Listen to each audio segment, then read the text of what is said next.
Singapore's prime minister at the White House. Rule-based order is facing unprecedented challenges.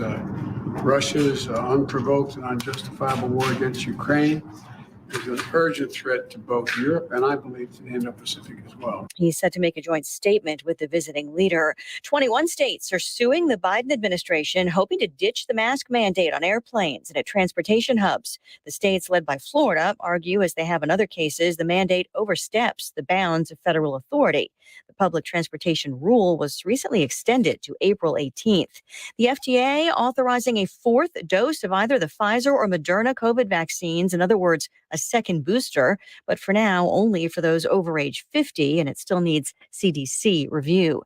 Congress paying tribute to the longest-serving Republican in the history of the U.S. House, Alaska Congressman Don Young, lying in state at the Capitol. All who were fortunate enough to know and work with him knew that his heart belonged to the last frontier. House Speaker Nancy Pelosi, as members from both sides of the aisle remember Young, who died earlier this month during a flight to Alaska. President Biden expected to pay his respects later this afternoon. America is listening to Fox News. Liberty Mutual Insurance Company presents. And Doug.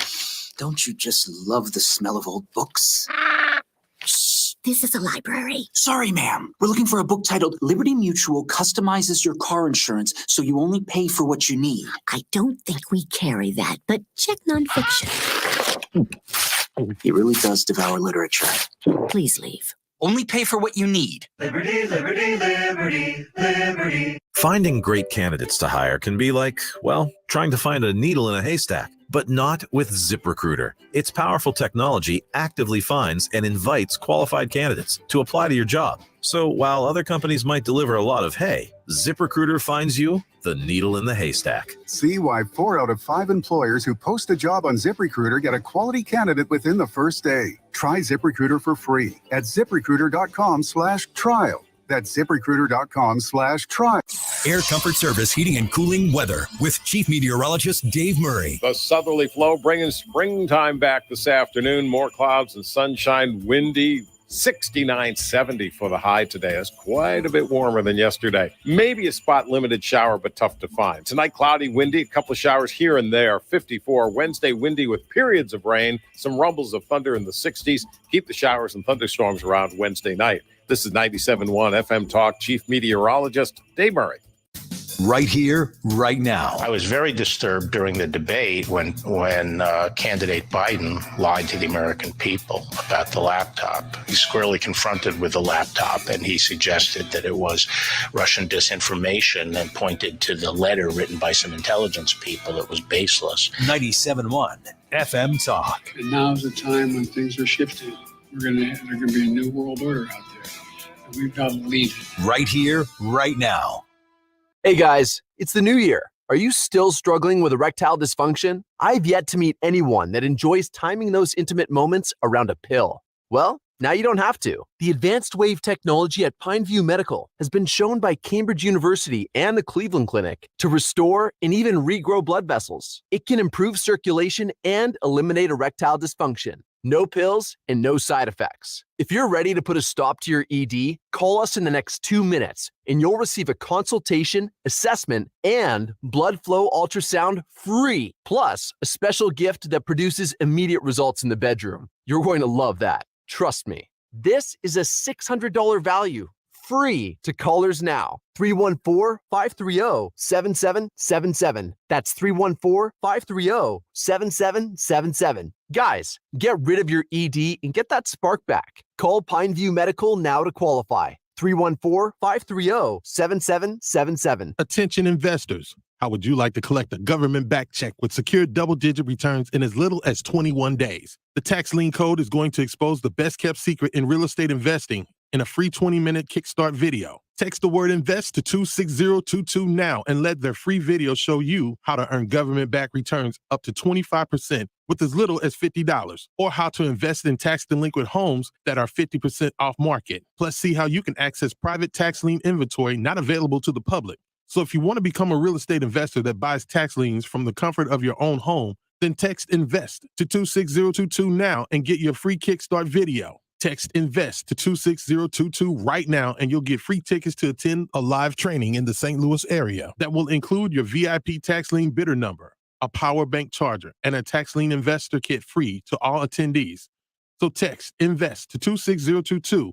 That's INVEST to 26022 for your free Kickstart video. Hey, it's Mark Reardon for CertaPro Painters, and I have a great way for you to improve the interior of your home or business. Hire CertaPro Painters, splash a new color on those walls. I've hired them time and time again for 12 plus years, mainly because they do a great job. They knock it out of the park. Each CertaPro Painters business is independently owned and operated. It's super easy to schedule a free estimate at CertaPro.com. That's Certa with a C for your home or business. It's the perfect time to transform your walls. CertaPro Painters, proven and trusted experts in painting. File in a way that fits you and get the refund you deserve, guaranteed. Jackson Hewitt Tax Pros can help you find thousands worth of new tax credits. Schedule an appointment with one of our tax pros and learn more at jacksonhewitt.com. Mark Cox here. If you're nearing retirement or already retired, call Thomas Helbig with the Retirement Advisory Group at 314-993-9494. He'll show you how to participate in the market gains without ever losing a penny. Thomas is the official financial advisor of the Mark Cox Morning Show. Odyssey is an all-encompassing audio landing zone where you can find podcasts in any genre and listen live to 97.1. Not to mention that you can rewind within the last 24 hours.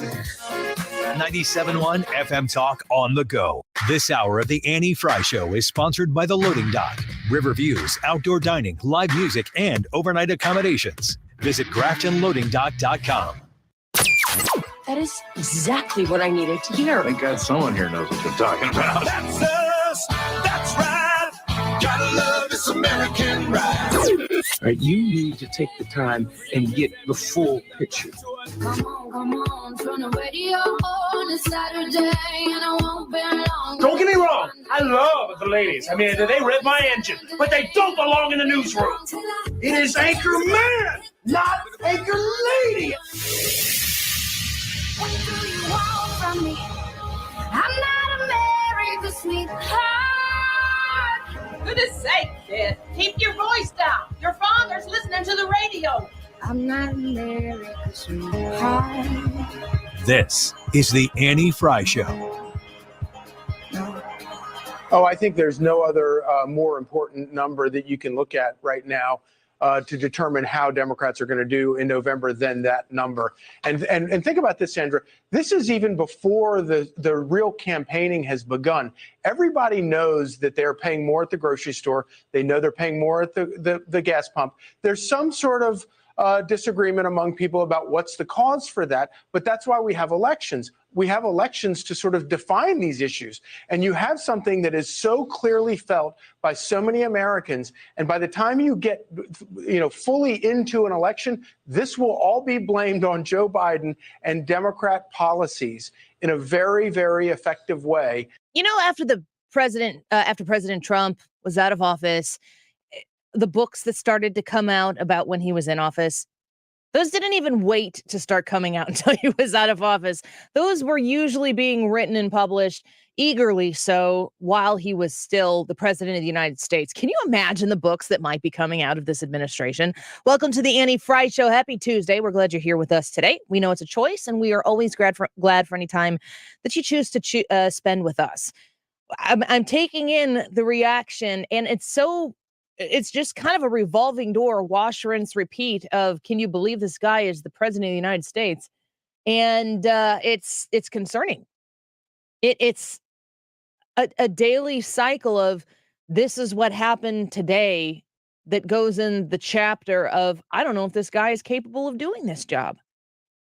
Yesterday, we saw the report that the press conference that took place at yesterday at 2:00, which is about his $5.8 trillion budget that he is releasing. He was answering questions afterwards. Peter Doocy asked him some questions about some things that he had said, and President Biden had answers for him. Listen to this. Are you worried that other leaders in the world are going to start to doubt that America is back if some of these big things that you say on the world stage keep getting walked back? What's getting walked back? It made it sound like, just in the last couple of days, it sounded like you told U.S. troops they were going to Ukraine, It sounded like you said it was possible the U.S. would use a chemical weapon, and it sounded like you were calling for regime change in Russia. And we know none of the three occurred. None of the three occurred? None of the three. Mr. President? You interpret the language that way. I was talking to the troops. We're talking about helping train the troops that are the Ukrainian troops that are in Poland. That's what the context. I sat there with those guys for a couple hours. That's what we talked about. He said you interpret it that way. Well, maybe that is the case, but so did a lot of other people. That's why it's continued to be talked about after the fact. Of course, it's the type of thing that gets legs because there's truth to it. Now, one statement that is interpreted, maybe not articulated in the way that you intended to initially communicate to the people you're speaking with. There's cameras around. Maybe there's context that's missing. But it's not like it's just one instance that this president has to offer clarification. So when you said you're going to see when you're there, you were not intending to I was say referring to meeting with and talking with the Ukrainian troops that were in Poland. And when you said a chemical weapon use by Russia would trigger a response in kind. It will trigger a significant response. What does that mean? I'm not going to tell you. Why would I tell you? You got to be silly. The world wants to know. The world wants to know a lot of things. I'm not telling them what the response would be. Then Russia knows the response. Okay, but you've actually spent the entire lead up to this moment in time telling everybody exactly what you aren't going to do, which is in effect the same thing as telling everybody what you are going to do. For Peter Doocy, the White House correspondent for Fox News, to show up in the press pool and to ask these questions is his job. What Joe Biden does in this moment, and this is not what everyone's talking about, but this is the way I see it. Do you know who he's talking to when he talks to Peter Doocy like that? He's talking to you. Everything that Peter Doocy embodies in that press pool is you. He despises you. I'm not going to tell you. That's what he says. But let's be honest here, President. You have been telling the world everything that you're not going to do. The first thing he does when he gets into office is he shuts down the Keystone Pipeline. Day one business, folks. I will continue to remind everybody of that, including myself, every time that possibility comes up. Keystone Pipeline, toast. Day one. Then he opens up access and gives the blessing to the Russian pipeline, which fills their coffers because now the Russian pipeline into Europe now has legs. And now is going to be operational in a way that's going to enrich Russia. And then he says, as long as it's minor incursion, Russia and Ukraine can handle their own business. It's not a minor incursion. It's a major incursion. And what's the United States response? President Biden and his administration offer to get Zelensky out of Russia's way. Was that the purpose? Was the purpose there to really make sure that Zelensky was safe? In spite of all of the people, what would be happening right now in Ukraine if Zelensky wasn't there? Brad, I don't know if you have thoughts on this, but the offer to, in Zelensky's term, give him a ride out of Ukraine, what in the world would have happened? Oh, leadership? Without leadership, that whole situation collapses in Ukraine. And people... Yeah, people die. They're dying now, but... Yeah, no, a condensed, brutal version. Yes, in a bad way. So President Biden's lead up to this moment is killing our energy production, blessing and encouraging Russia's energy production, going on the world stage in a press conference saying that there's an amount of what Vladimir Putin can do in Russia that we're gonna probably let it go if it stays a minor incursion. So then Vladimir Putin does what he does, and President Biden says Zelensky will get you right out of here, and he lets Europe run the whole table and is constantly the last one dragging his feet to try to fortify freedom in the world. And all of this can be done, folks, without sending troops there.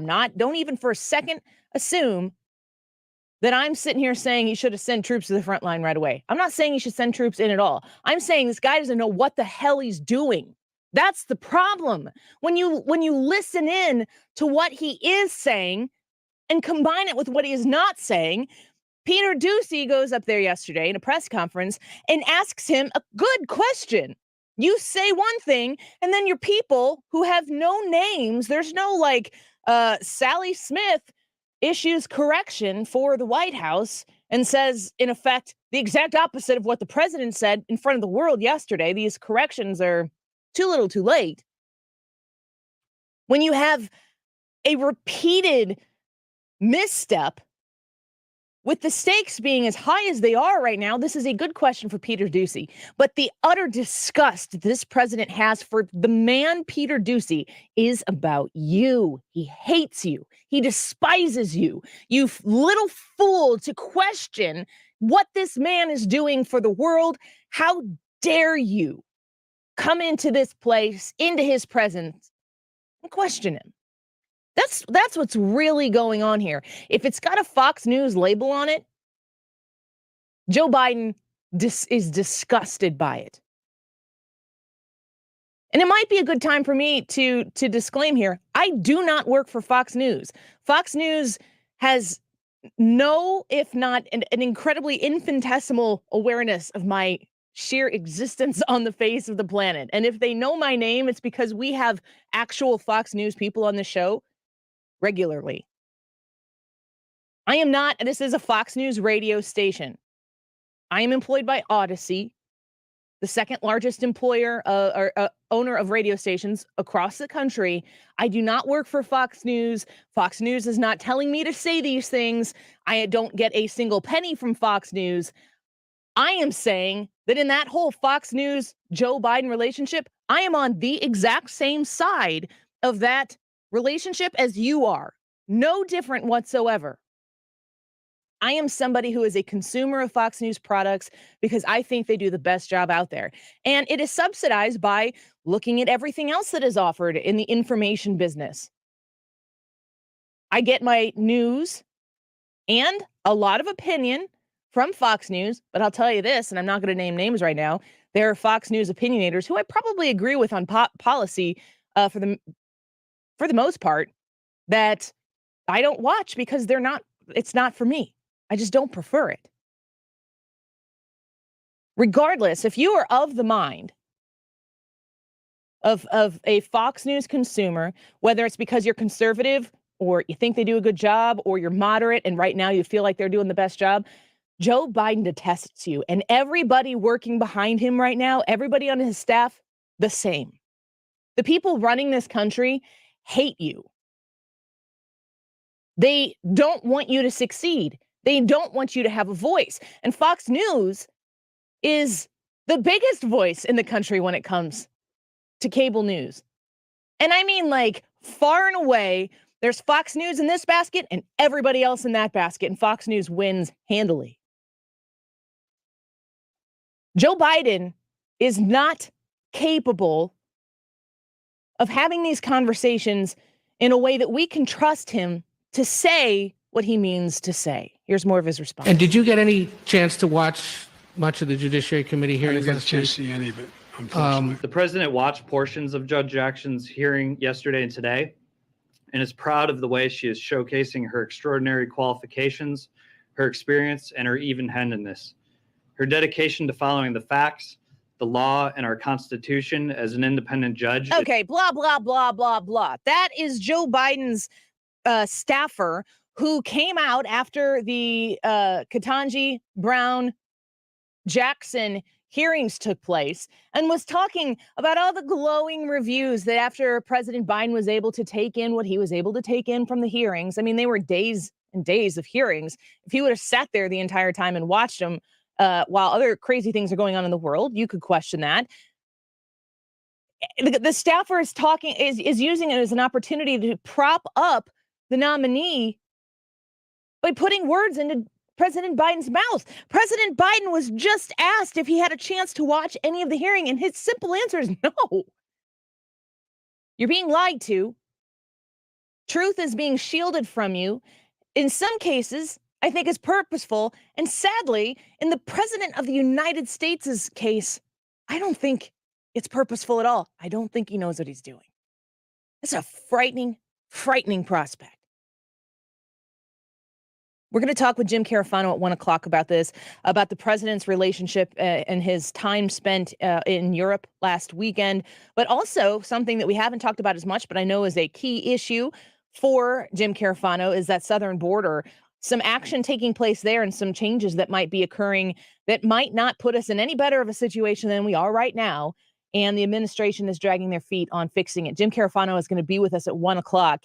And I'm really excited about this. At 1:25, we're going to speak with Robert C. Cahaly. He is the chief pollster at the Trafalgar Group. You've seen him on Fox News. You've seen him on CNN. He has been on a lot of the news networks. He has been a leader. The Trafalgar Group has been a leader in polling, super accurate comparative to all of the other people who are out there. And if you like polls, I personally don't particularly love polls because I think that everybody determines this is what I believe and what I want to be true. And then there is a poll out there for you that you can say, well, polls say, and then you go into citing something that just subsidizes your point. That's the backwards use of polls, but that is the purpose of the political use of polls. Regardless, Robert C. Cahaly and the Trafalgar Group has been accurate. And they recently here in March polled specifically here on the Missouri Senate race. What did they discover? What did they find out? And have recent events potentially changed any of those particular findings on the Missouri Republican primary and how they individually fare up against their Democratic opponents? There are two, and they did the hard work, and we're going to talk to Robert Cahaly about it. When we come back, we're going to speak, though, with Dr. Jay Richards. He is a senior research fellow at the Heritage Foundation, and we're going to talk to him a little bit about keeping kids safe online. This is near and dear to my heart. I'm pretty strict about what my kids are allowed to do when it comes to a screen. They don't have devices. And, I grew up with the internet coming into my home when I was about 14. So I knew what it was like before. I knew what it was like after, but it's still a different ballgame today. We're going to speak with Dr. Richards when we come back. Don't go away. You're listening to The Annie Frey Show. Find the podcast, on-demand audio, and more at 971talk.com/Annie. Tell the story of 1,000 rainy days since we first met.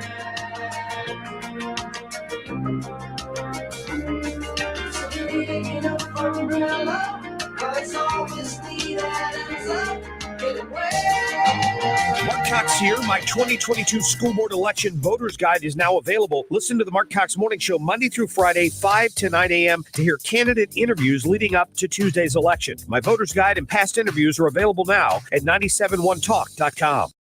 Awesome, and most relaxed office ever. Nicest people, quote unquote. I'm reading one of the reviews from Fountains Family Dentistry on Patient Connect. It is a website that you can go and you can see what people think about your doctor, in this case, your dentist. It just says dentist in Fairview Heights. So people who've been there rate it, I think 99.9 or 100% positive. Last time I checked, 115 patient reviews. So this isn't just a couple of friends. Fountains Family Dentistry constantly gets very, very high ratings. It's because they know how to treat people well. I know Dr. Ty Parker. I know that he handpicked his staff because he wanted good people around him who would help you and who would help him achieve the goals of having a great practice, which he does in Fairview Heights. So if you're looking for a dentist or you haven't been to yours in a while, Fountains Family Dentistry, easy to get to off of Highway 64 in Fairview Heights, Illinois, in the plaza next to Shogun in the Fountains Plaza. It's actually why it's called Fountains Family Dentistry. FountainsFamilyDentistry.com. Wealth-changing question. Is your advisor giving you incomplete advice? Besides investing, there's also taxes, insurance, estate planning, and other elements that can be stressful to organize. At Creative Planning, we provide all the expertise, all the advice you need, all in-house, ensuring all aspects of your wealth are working harder together, so you can enjoy your wealth instead of worrying about it. Book your free meeting today at creativeplanning.com. Creative Planning, a richer way to wealth. Looking to sell your house without all the hassle and pricey repair costs? Great, because Chris Buys Homes in St. Louis loves buying fix-up homes in any condition, as is, no fees and no commissions. Call 314-782-8000, and Chris Buys Homes in St. Louis will give you a cash offer right now. no strings attached. We buy inherited houses, divorce houses, trashed houses, even those my tenant won't pay rent houses. Call Chris at 314-782-8000 and find out how easy it is to work with us. That's 314-782-8000. Do you think your home will be difficult to sell? Easy. Our team will provide you with personal guidance through our short and simple process to turn your house into a pile of gold. Just call Chris at 314-782-8000. 314-782-8000. That's 314-782-8000. And let Chris worry about everything. Tired of constantly caring for a home exterior that doesn't look as good as it should? You deserve beautiful, low-maintenance James Hardie fiber cement siding. James Hardie gives you gorgeous colors, stands up to Missouri's harsh weather, and lasts decades. At Lakeside Renovation and Design, we're experts in installing America's #1 siding, and our lifetime workmanship warranty gives you peace of mind. Get a lovely, lasting home exterior with Lakeside Renovation and Design. Request a free consultation at 636-978-5000. That's 636-978-5000. And love your home all over again. Yachty and Waino are back for another season in their legendary careers. On Saturday, April 9th, celebrate their long-standing battery with one of 4 mystery jerseys. That day, the Cardinals host the Pirates, and 25,000 fans ages 16 and older will take home a mystery jersey featuring either Yadier Molina or Adam Wainwright, courtesy of Coca-Cola and Walmart. Which one will you get? Find out on Saturday, April 9th. For tickets, visit Cardinals.com.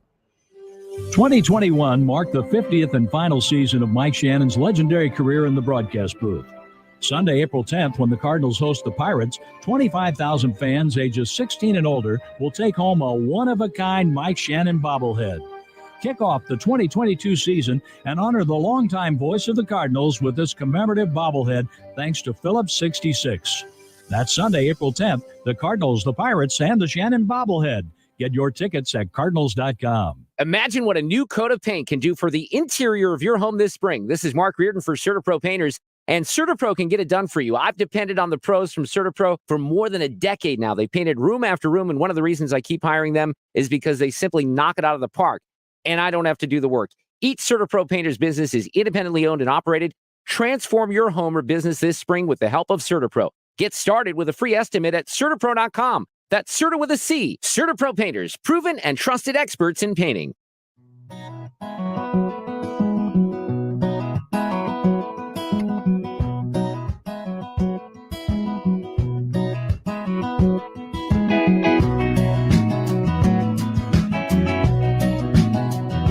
This is the Annie Frey Show.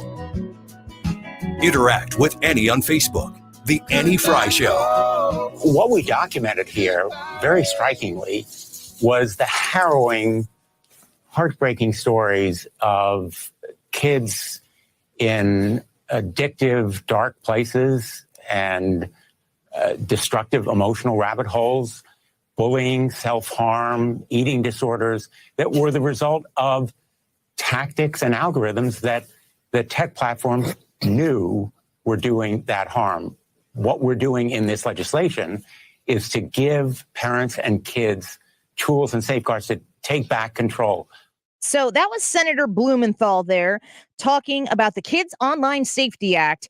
And Senator Blumenthal is partnering with Senator Blackburn, Marsha Blackburn of Tennessee. So it's a bipartisan proposition here to try to make social media safer for kids. Now, as I normally say here, very, very often Republicans and Democrats agree on the existence of a problem, and that solution creates a dramatic and rapid departure of how to solve said problem.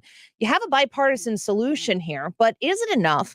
And what do people need to know about the solution that's been proposed, where it gives power and how our kids are going to be protected? Well, let's go to the source here. Dr. Jay Richards is William E. Simon Senior Research Fellow at the Heritage Foundation, joining us now. Dr. Richards, it's a pleasure to have you speak to us on this important issues. I've got 4 kids myself. One of them is 12. My son is 12. My daughter is 9. And then I have a kindergartner and a 9.5-month-old. So those 2 are a little bit not quite there yet. But these other 2 are in the prime region where I am scared as a mom because I don't know. I have not lived what they are going to experience online. No, and certainly your middle kids they're basically targets for this. And Senator Blumenthal is exactly right about the problems, as you said. My colleagues and I at the Heritage Foundation are tracking lots of bad stuff that happens online, but just to take this really new phenomenon of kids who identify as a gender different from their biological sex. I mean, we're dealing with a nationwide social contagion on this, and it looks like at least half, if not as high as 2 out of 3 kids that get this idea initially get it from chat rooms, from social media, from TikTok. And so just on that one thing, we're dealing with a serious problem. Unfortunately, we looked at this bill. It's called the Kids Online Safety Act. And while they diagnosed the problem, I don't think they've found a solution. In fact, we're worried that maybe it's going to actually do more harm than good. Yeah, I've looked through. There's this article that was put together from the Heritage Foundation. We're going to share it, and I'm sure that you had a lot of contribution to some of this research that is here. But the thing that scares me the most, I'm going to read some statistics here from this article. It says recent research suggests that this holds true for most kids who transition. According to one study, transitioners most often reported YouTube videos, 48%, and Tumblr, 45%. As sources of encouragement in starting the process. Another study found that 65% of those who have transitioned were spirited along by online groups, forums, and social media. Now, we can have a conversation about the role that social media and the internet plays in this process. But the key thing here is, in my opinion, what kind of access kids immediately get to have just by logging in, and whose responsibility is it to put up some sort of wall that pushes kids away from content that they shouldn't see or shouldn't be engaged in, or, as we all know, these different platforms make a ton of money by the way they use information that they gather from the user and sell their information right back to them. That's right. I mean, these are the 2 big problems. One, as you said, the platforms have a very strong incentive to make sure that this stuff is available, and especially available to kids, because the click-throughs are going to, generate ad revenue in any case. But secondly, the platforms have already shown that they are very, very bad and biased when it comes to being the content police. And so what we're imagining is, okay, Twitter ought to make it much harder to access porn, which they actually don't. It's really easy to find porn on Twitter. Make it less easy to access illegal content. What they're actually doing is making it much more difficult to access ideas they don't like just this stuff having to do with gender transition, for instance. If you challenge the idea that a biological male is not a female just because he claims he is, that you'll get removed, you'll get banned. I could get myself banned on Twitter in the next 30 seconds by saying that. And so when you give them the job of content police, what they actually end up doing very often is stifling the content that might actually help kids and boosting the content that's harming them. And we think that's really the key problem with this bill. Rather than empowering parents, which is what they think they ought to do, we're actually handing the job over to the platforms to police the content. And we just are quite certain that's not going to happen. Yeah, the parents should always know what's best for their kids and be empowered and really reinforced in being able to make those decisions. More from this article, it says, in particular, KOSA, or the Kids Online Safety Act, aims to address, quote, physical, emotional, development, or material threats that social media pose to minors. This includes content that promotes self-harm and eating disorders, online bullying, harassment, sexual exploitation, the marketing of products that are illegal for minors, and more. Now, I read all those and I say, well, that sounds great. So, but what does harassment mean? How do they define what these are to make sure that they are going to be employed in a way that isn't subjective to said platform's personal ideology? Well, and we know that's what's going to happen. So, I mean, and already here's the problem, especially, is that we've got even official organizations like the American Psychiatric Association, which claims that the proper response, the standard of care for kids who are uncomfortable with their sex bodies, is social and medical transition. And that's a complicated way of saying getting kids on a pathway that if they stay on it leads to sterilization. Now, if anything is self-harm. It would be a procedure that causes you as a minor to become sterilized. But that's going to be treated by the platforms as standard of care, whereas, something like maybe an eating disorder, maybe that will get blocked or maybe it won't. This is precisely the problem.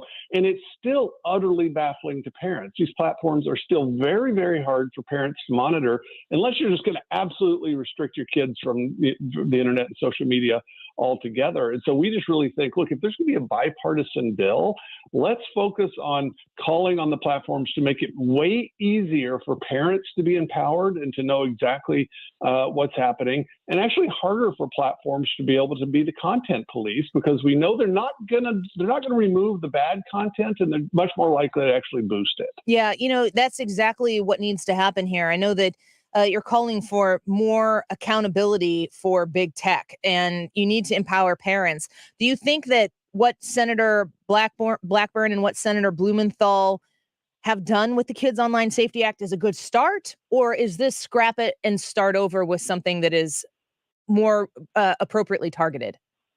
Well, I think at least they're calling attention to this, and at least there's bipartisan interest. But unfortunately, even with the original hearings that happened on this, you had Frances Haugen, the supposed whistleblower from Facebook.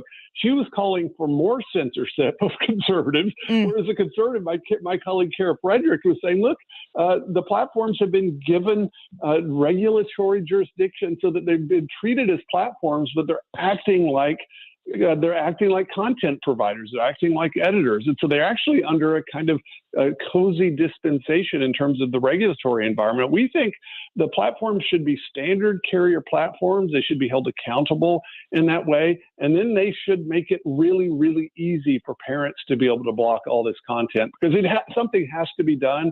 We just don't want to give the social media platforms, which already have too much power, even more power over our lives and ideas.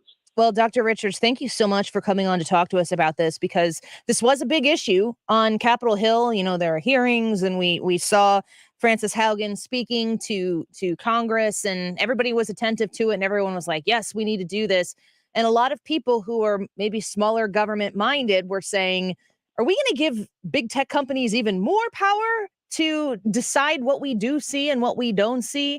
Is that a broader solution to a problem that makes the problem even broader? And then it kind of goes by the wayside, I guess, until maybe we have a slower news cycle than we currently have right now. I'm very grateful that you are still keeping this front of mind, because moms like me, I'm very concerned about what my kids are going to be exposed to, encouraged to do, dissuaded from doing, knowing that Facebook, Twitter, Instagram, TikTok, all of these different places do not have my child's best interest at heart. They absolutely don't. And thank you for keeping your listeners apprised of this. Thank you. Dr. Richards, we'll follow up with you if anything does evolve on this, and we'll speak to you again soon. Thank you so much. My pleasure. Bye-bye. Dr. Jay Richards, William E. Simon Senior Research Fellow at the Heritage Foundation, on Twitter at Dr. J. Richards. This is a really tough one, because I grew up with the internet to an extent. I mean, I was in junior high. I think I was in 8th grade when we got the internet. It might have been 7th grade, but I mean, when the internet first came in people's houses, it wasn't like the internet, like you understand it to be today. Our phones didn't internet. Our phones played Snake, and text messages cost 10 cents a piece. Can you imagine? I remember that. Did you pay your bill, though? I mean, I never really No. had to see that bill, and I did not text message. No, I wasn't allowed to text message. And I didn't have a cell phone until I was a senior in high school. I had mine as a sophomore when I started driving. I was an athlete, and I played a sport in each season, so I was out and about a lot. So Yeah. it was like that. And I've told the story before, but my first cell phone, the plan for it was a Nokia. And what was it wasn't Singular. Singular, was that it was? I think it was the one was there one before that? Because Singular turned into AT&T. Yeah. But it might have been one before Singular. Regardless, my monthly plan was 30 minutes a month total. That's it. 30 minutes a month. And if you called somebody and their voicemail picked up and you listened to 2 seconds of that voicemail, minute gone, just like that, poof. And that was the worst. And then, but did you have free nights and weekends? Yes, I did. I'd sit there and wait for the phone to turn over to 9. And then I'd be like, I'm talking to everybody all night. Yeah. And whenever you had internet, did you have dial up? Because Oh, yeah. that's what we had. Like, you would get those AOL online America Online discs in the CDs, mail, yes. and you put them in, and Yes. then you get a new free one, and then a new free one. I don't even really know how that worked, but yeah, we did. That's what I we feel used like to do. my mom has always been an early adopter of technology. She enjoys technology. She likes the things and the gadgets in a cool way. So we got the internet. I feel like we had the internet before everybody had it. We weren't. I had a couple friends who had it before I did, but we also lived in the country, and so I don't know. I mean, it wasn't until literally last year that my parents in the country were able to get what do you call it? High speed. High-speed internet, yeah. Yeah. Cable, yeah, people, cable. that's where my parents are too, and that's where I grew up, is out in the country. And I don't know that they can get it now, so I'm trying to get them hooked up with, what is it, Starlink, Elon Musk thing, so that they can have high speed. He can do it for Ukraine. He can do it for the He country absolutely folk can. I've looked into in it. Southern Illinois. Yeah, it's just that's the day and age that I grew up in, and I am a millennial. I was born in 1984, and people hear millennial, and I don't know if millennial is going to be a slur for the rest of my life. Like when I'm 85 and in the nursing home, I'm not going to be in a nursing home at 85. When I'm 95 and in the nursing home, are the young people going to be walking around going, "Oh, these dang millennials"? They probably will be. Maybe we'll deserve it then, because you have to take care of us like for real this time. Right. But I grew up, I played outside, I got on my bike and came home in the evening. I did all those things, and the internet did not raise me. Cable TV did not raise me, didn't have cable. I don't even remember. I think we had DSS. Was that something early on? Satellite? Satellite, yeah. Because we didn't have cable. Yep. Which ended up turning into DirecTV, I think, down the line, or Dish Network or something. And I remember when the internet came in, and I am of a specific generation, you are too, Brad, where we went through our high school and college years with the internet in existence, but it was like this thing. Like you couldn't use an internet source right in anything. Like right. Through my 4-year degree in college at SIUE, you could not source anything on the internet, which I'd assume that now you do everything on the internet. Everything. Yeah, because why wouldn't you? I went to college delayed, and so yeah, everything was sourced from the internet. I mean, there was when I went through college, you didn't go to the library to do research because it cost too much money to print out and make copies and all that other stuff. So you just printed it off at home off the internet. We did it all. And I like that I did that. I like that I had that experience. It was good in that effect, but I wouldn't say it's better than what they have now. So I do understand what it was like to live without the internet, to talk on the phone for hours and know that your parents could be listening on the corded phone downstairs, or brother or sister who doesn't like you at that time. I remember when caller ID came to be. So, before that, people would call you and you'd just pick it up and you'd be willing to talk to anybody in the whole world. Now, you know exactly who's calling you and you're like, I'm not doing that. You can go to voicemail where messages go to die. I hate voicemails. Now we only do send text messages, basically. It's quite something. And now we have children who have devices, mine don't, that they can access the entire world of information that is on the internet, and there is an industry out there that is looking for them and the things that they're persuading them to do. It's very scary. We might talk about this a little bit more in the 2:00 hour when we get the crew in here. When we come back, we're going to do Wiggins America. I think he's going to talk about weed, right? Yes. Okay. Well, since I'm the expert, I'm not, people. I have none. All right. Ryan is the weed expert, and he'll be in here in just a minute. Wiggins America, don't go away. Hello, The Annie Frey Show is streaming online. Watch us live on YouTube and subscribe.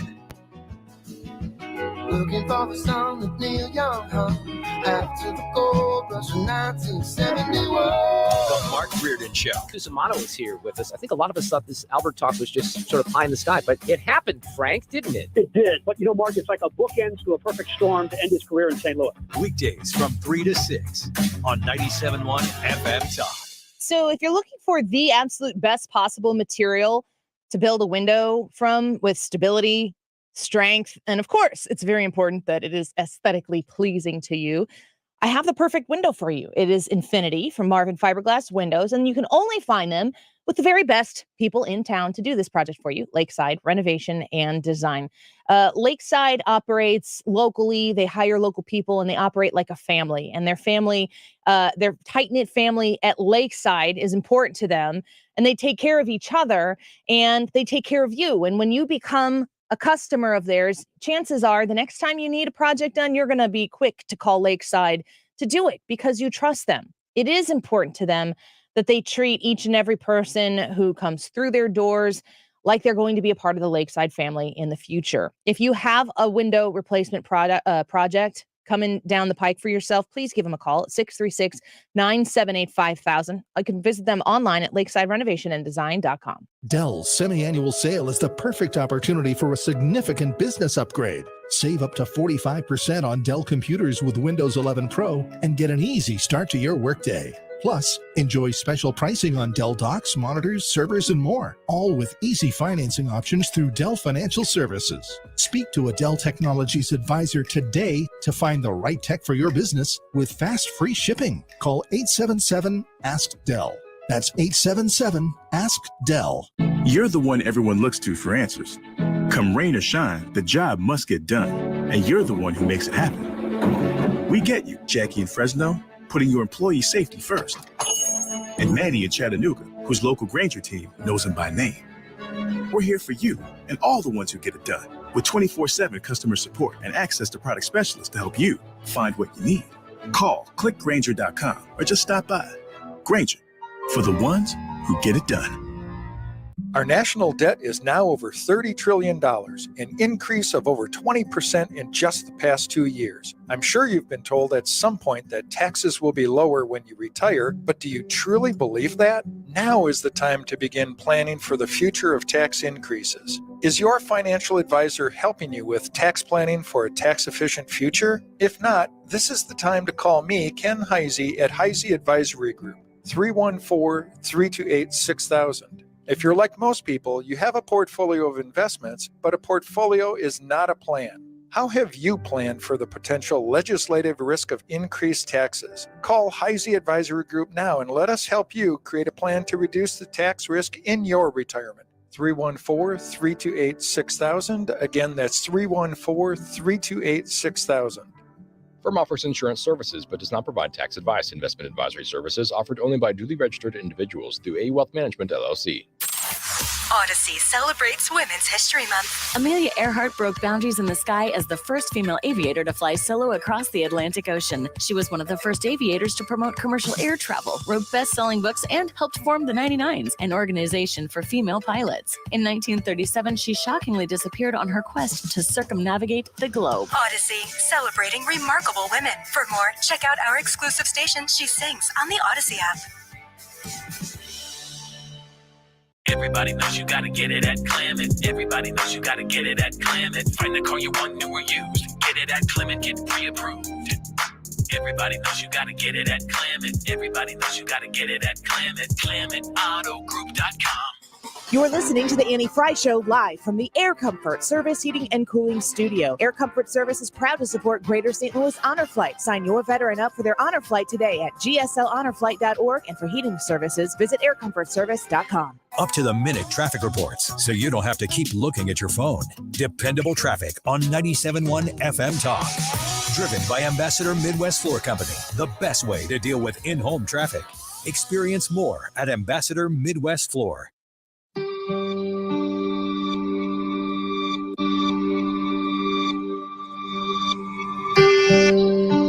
You're listening to The Annie Frey Show.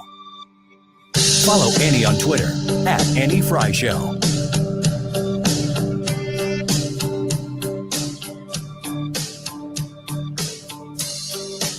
So denied, so I lied. In the states that have legalized marijuana, the dispensaries are giving out advice that they can actually, when pregnant women can actually use it during pregnancy, marijuana. Well, first of all, there was a study out of Colorado in 2018 that 70% of the dispensaries are telling pregnant women it's okay. But let's look at the science behind this. Mount Sinai just put out a big study this year in the proceedings of the National Academy of Sciences that showed that pregnant women that were smoking pot to ease their anxiety, guess what happened? Their children, when they were born, had more anxiety, had anger issues, had ADHD. There's nobody who would have liked to have felt better. Well, that's not true. I am not a good pregnant person. I throw up a lot, and I've heard of people using edibles for the purpose of curbing nausea while you're pregnant. It's not for me, and far be it for me to give anybody else medical advice. There's a lot of that going around these days. However, it's a little disconcerting that you can call a dispensary and be like, so I'm pregnant and I have nausea. And they're like, oh yeah, it'll definitely help with that. Wiggins! Oh, Wiggins! Like, that's the place you want to go to get medical advice for your pregnant body. Well, that's kind of the point of this topic in general, because the headline from the Washington Examiner is there's a new parent-driven PAC, Political Action Committee, that will oppose drug legalization in Congress and in states.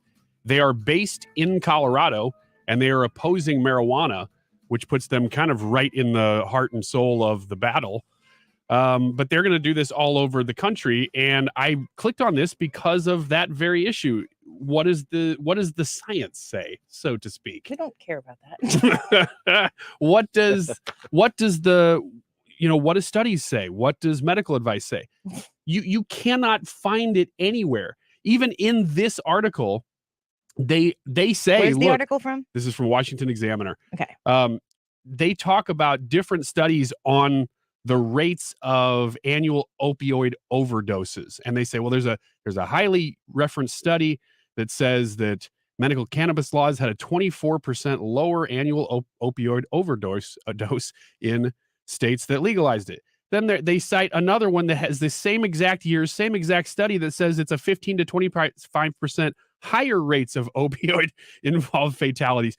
It's really hard to find good data on this subject. And I think this article, without even trying to, kind of showed that. So I don't really know what the point is. I feel like you contradicted yourself there, which maybe is the point, but I don't what. Well, what I'm saying is there's a lot of contradiction on this topic, and it's really hard to find any, like you were talking about polling before, how there's so many polls that they know their outcome before they even finish the poll. And that's why I'm so excited to hear Trafalgar on today. Well, it's not like they know the outcome. That's not what I need to clarify that, because that's not what I said. People want to make a point, and then they go shopping for polls that make their point. A poll is a persuasion tool. Yes, and that's the business of it, which is what makes me very apprehensive to just on a regular basis dive into them, because I don't want to go out and find a poll that supports what I think. I'm going to think what I think, and then if somebody wants to use a poll to prove me otherwise, they can do that, and I'll consider it. But the purpose of having Trafalgar Group on, who's going to come on, Robert C. Cahaly is going to come on at 125. He specifically pulled the Missouri Senate race, and he has been one of the most target spot-on pollsters in the last few election cycles and has gotten a lot of notoriety. Like I said, he's been on Fox News and CNN. He's pretty respected in that regard. Yeah, I think with the polls, you can be a random politician or a advocate and find polls that support your cause. But so many of them also have turned into actual push polling. You know, their purpose is to find that, oh, so-and-so is doing worse than we thought or better than we thought in whatever area by asking questions a certain way. And so I referenced that in the polling conversation just because you have Trafalgar on today, which I can't wait to hear because I love that stuff. But it's the same in this industry. It's really hard to find any studies, whether they be about the actual medicinal use of marijuana or about what it's like in states that have legalized it versus ones that have not, because everybody funding those studies has an agenda. It's either against it or for it. And you don't really know who's funding what. So what's the position that you said this is the Washington Examiner? What's the point of the article? So the point is just that there's a PAC, Political Action Committee, that's coming out. It's apparently going to be pretty big. That's going to oppose drug legalization, including marijuana, across the country. And so just digging into that and why they're going to do that, they have had trouble finding the actual studies themselves. And that's one of the things they bring up is that we're opposing it based on basically stories from individuals who say, I've had this happen, or my kids have had this happen. I've watched addiction happen. But finding broad studies is really hard on the topic. Yeah, it seems to me like with the topic, people either are against it or they're for it, and you get the it's the devil's lettuce crowd, or you get it's the cure all to everything. Is the devil's lettuce are those people who like weed or don't like weed? No, I think the people that like weed use it, tongue in cheek, but there are people that actually look at it like it is the most evil thing ever. And I think that the problem is that people never really actually did the research, and now we went from it's awful and horrible and illegal to it's legal now in these places, and we've never actually dug in and researched if it's a good thing or a bad thing. It's just all stories. Mm-hmm. It is. And that's actually what is in here is a bunch of stories. And I appreciate the stories because they're at least something, but even they are just, they're what I call them the Lucy Jenkins story. Oh, Lucy Jenkins from Colorado. She has this story, and it's one person. Anecdotes. They're anecdotes. And so it's really hard to find, just like so many things in the medical world in general. I mean, we've been through this for 2 years. Who do you trust? Because everybody's got skin in the game when we're talking about this subject. When we come back, Jim Carafano is going to join us to talk a little bit about President Biden's comments in Europe this past weekend. Of course, we've talked about them, but not with Jim Carafano yet. So I'm excited to hear what he has to say. Do we keep putting the president out to speak on these issues, or do we not? Is there a worse decision to come to regarding his ability to handle this part of his job? And then again at 1:25, Robert C. Cahaly, who is the chief pollster at the Trafalgar Group, joins the Andy Frey Show. Don't go away. Here's to the tears you knew you'd cry. Here's to goodbye, tomorrow's gone. Attention investors. How would you like to collect a government-backed check with secure double-digit returns in as little as 21 days? The tax lien code is going to expose the best-kept secret in real estate investing in a free 20-minute Kickstart video. Text the word INVEST to 26022 now and let their free video show you how to earn government-backed returns up to 25% with as little as $50, or how to invest in tax-delinquent homes that are 50% off market. Plus, see how you can access private tax lien inventory not available to the public. So if you want to become a real estate investor that buys tax liens from the comfort of your own home, then text INVEST to 26022 now and get your free Kickstart video. Text INVEST to 26022 right now, and you'll get free tickets to attend a live training in the St. Louis area that will include your VIP tax lien bidder number, a power bank charger, and a tax lien investor kit free to all attendees. So text INVEST to 26022. That's INVEST to 26022 for your free Kickstart video. Imagine what a new coat of paint can do for the interior of your home this spring. This is Mark Reardon for CertaPro Painters. And CertaPro can get it done for you. I've depended on the pros from CertaPro for more than a decade now. They painted room after room, and one of the reasons I keep hiring them is because they simply knock it out of the park, and I don't have to do the work. Each CertaPro Painters business is independently owned and operated. Transform your home or business this spring with the help of CertaPro. Get started with a free estimate at CertaPro.com. That's Certa with a C. CertaPro Painters, proven and trusted experts in painting. When it matters, companies need more than just a delivery service. Cintas delivers full service and the reliability that comes with having a dedicated Cintas service rep who understands your business, which means they deliver confidence and peace of mind too. For uniforms, cleaning essentials, mats, first aid and safety supplies, and fire protection services, discover the personal attention you get with Cintas. Oh, I'm ready. Visit Cintas.com and get ready for the workday. Whether you're in business or in school, Staples has your tech. How about wireless headphones so I'm not tied to my desk? Staples has your tech. A tablet for when I travel by train? The latest laptop for a soon-to-be summa cum laude? Staples offers tech solutions and accessories for learners, small business, and remote workers too. From the latest laptops to networking solutions. And now, Apple AirPods Pro are just $199. You save $50. The latest tech solutions are at Staples, the working and learning store. Ends 4/2. Limit 2 while supplies last. Wealth changing question. Is your advisor giving you incomplete advice? Besides investing, there's also taxes, insurance, estate planning, and other elements that can be stressful to organize. At Creative Planning, we provide all the expertise, all the advice you need, all in-house, ensuring all aspects of your wealth are working harder together, so you can enjoy your wealth instead of worrying about it. Book your free meeting today at creativeplanning.com. Creative Planning, a richer way to wealth. KFTK FM Florissant, driven by the Bomarito Automotive Group. 97.1 FM Talk. An Odyssey station.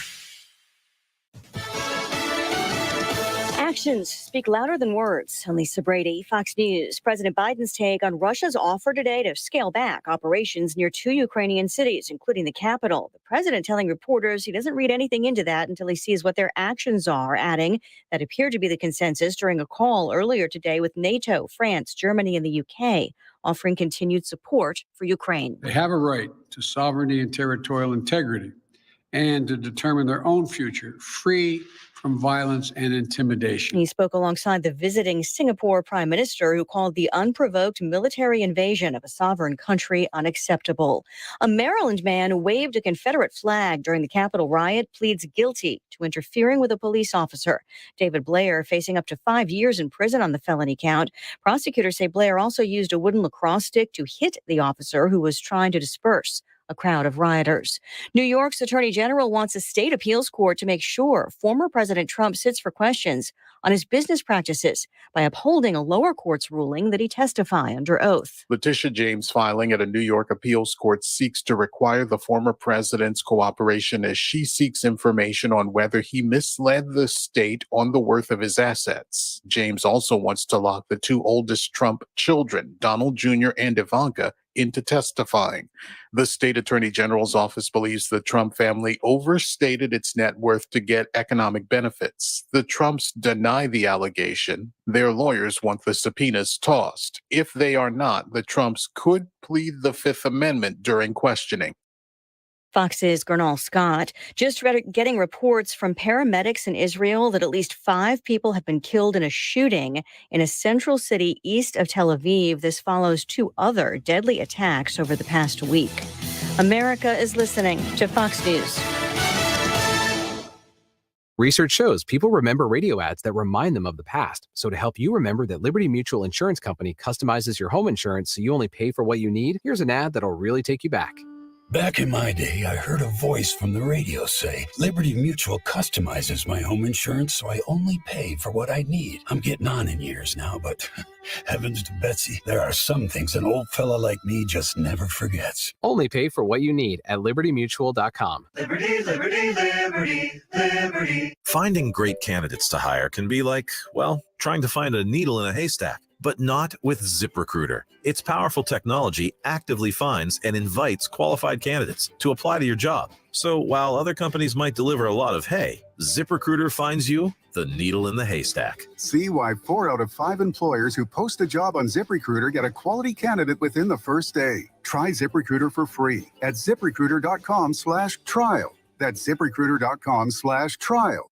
Air Comfort Service Heating and Cooling Weather with Chief Meteorologist Dave Murray. The southerly flow bringing springtime back this afternoon. More clouds and sunshine, windy. 69-70 for the high today. That's quite a bit warmer than yesterday. Maybe a spot limited shower, but tough to find. Tonight, cloudy, windy, a couple of showers here and there. 54. Wednesday, windy with periods of rain. Some rumbles of thunder in the 60s. Keep the showers and thunderstorms around Wednesday night. This is 97.1 FM Talk. Chief Meteorologist Dave Murray. Mark Cox here. There's a lot on the line for the April 5th election. My 2022 school board election voters guide is available now at 971talk.com. Arm yourself with information to make the right choice for you and your family. Listen to the Mark Cox Morning Show Monday through Friday, 5 to 9 a.m. to hear candidate interviews leading up to Tuesday's election. My voters guide and past interviews are available right now at 971talk.com. Hi, this is Lance Drury with the Lance Drury Law Firm. When it comes to your tax issues, why would you trust some faceless national company that uses cartoons in its ads to protect you? Tax problems are not funny and should not be treated lightly. If you owe the IRS, you have a legal issue and you need a lawyer that will protect your rights. You can't meet face-to-face with a cartoon. And what happens if the national company can't resolve your issue and stops returning calls? Do yourself a favor and call the Lance Drury Law Firm. Our office is right here in St. Louis. I am a local attorney specializing in tax resolution. You can come in and sit down with a licensed, experienced attorney and put a name with a face. When it comes to tax issues, don't go with a cartoon. Get serious help with the Lance Drury Law Firm. Remember, if you have IRS issues, you have legal issues. Call attorney Lance Drury, 314-260-6120, or go to Lance, DRURY law.com. The choice of a lawyer is an important decision and should not be based solely upon advertisements. When Richard Irvin decided to take on Pritzker for governor, he wasn't following a whim. He was answering a long familiar call to duty. Irvin joined the Army out of high school, served in Desert Storm, decorated for bravery. Surviving a brush with death in a dangerous war zone, Richard dedicated his life to service because he loves his country and knows how fragile freedom and security are. As a prosecutor, Irvin put thugs behind bars, drug dealers, gangbangers, 1,000 convictions, hired more cops, and cleaned up crime as mayor, balanced budgets, passed property tax relief. When riotous looters came to town, Irvin shut them down. He knows we'll lose the country he fought for if the radical woke mob takes control. Irvin says all lives matter, that schools shouldn't teach kids to be ashamed of their color or country, that we'll take our state back if we have strong, service-minded leadership. And that's Richard Irvin, our next governor, paid for by Irvin for Illinois. Hey, it's Mark Reardon for CertaPro Painters, and I have a great way for you to improve the interior of your home or business. Hire CertaPro Painters, splash a new color on those walls. I've hired them time and time again for 12 plus years, mainly because they do a great job. They knock it out of the park. Each CertaPro Painters business is independently owned and operated. It's super easy to schedule a free estimate at CertaPro.com. That's Certa with a C for your home or business.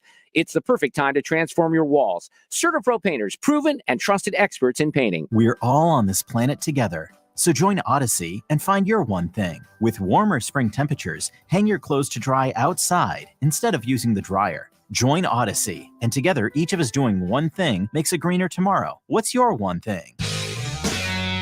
Hi, George Weber. Check out my alter ego, Skip Weber, every Saturday night, 9 to 11. The Saturday Evening Rock Show, the greatest rock and roll show on a talk station in the world. Don't miss it.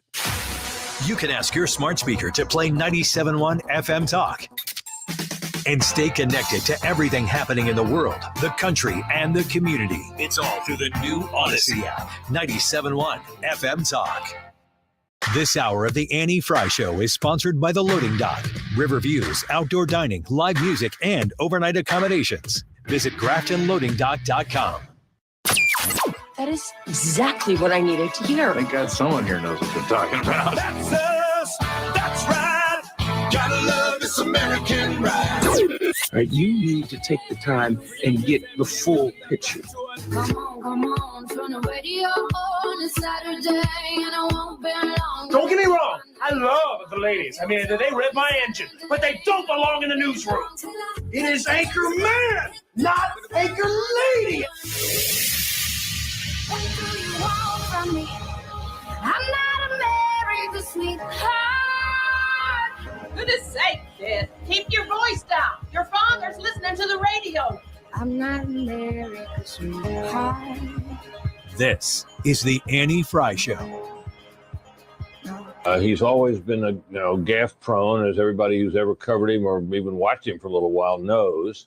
But in situations like this, he needs to avoid that. He needs to stick to scripts that are prepared for him. He needs to answer questions with great care.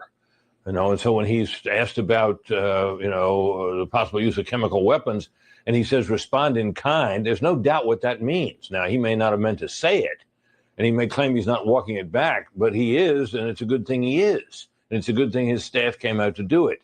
Britt Hume reacting to the president's gaffes, I guess. He goes out and he makes speeches, and then the people who work for the administration have to correct them. And often the attention that those corrections get doesn't get nearly the amount of attention as the original gaffes made by the president of the United States. Let's bring our favorite Tuesday guest on here, the leading expert in national security and foreign policy at the Heritage Foundation, Jim Carafano. Welcome back to the show, Jim. Great to have you here. Well, first of all, somebody needs to bronze Britt Hume, and maybe not put him on Mount Rushmore, but like maybe across the street. Yes, I stop what I'm doing and listen when he speaks. So I think, and I thought the way he outlined it was great. I think a lot of people have gotten this story wrong.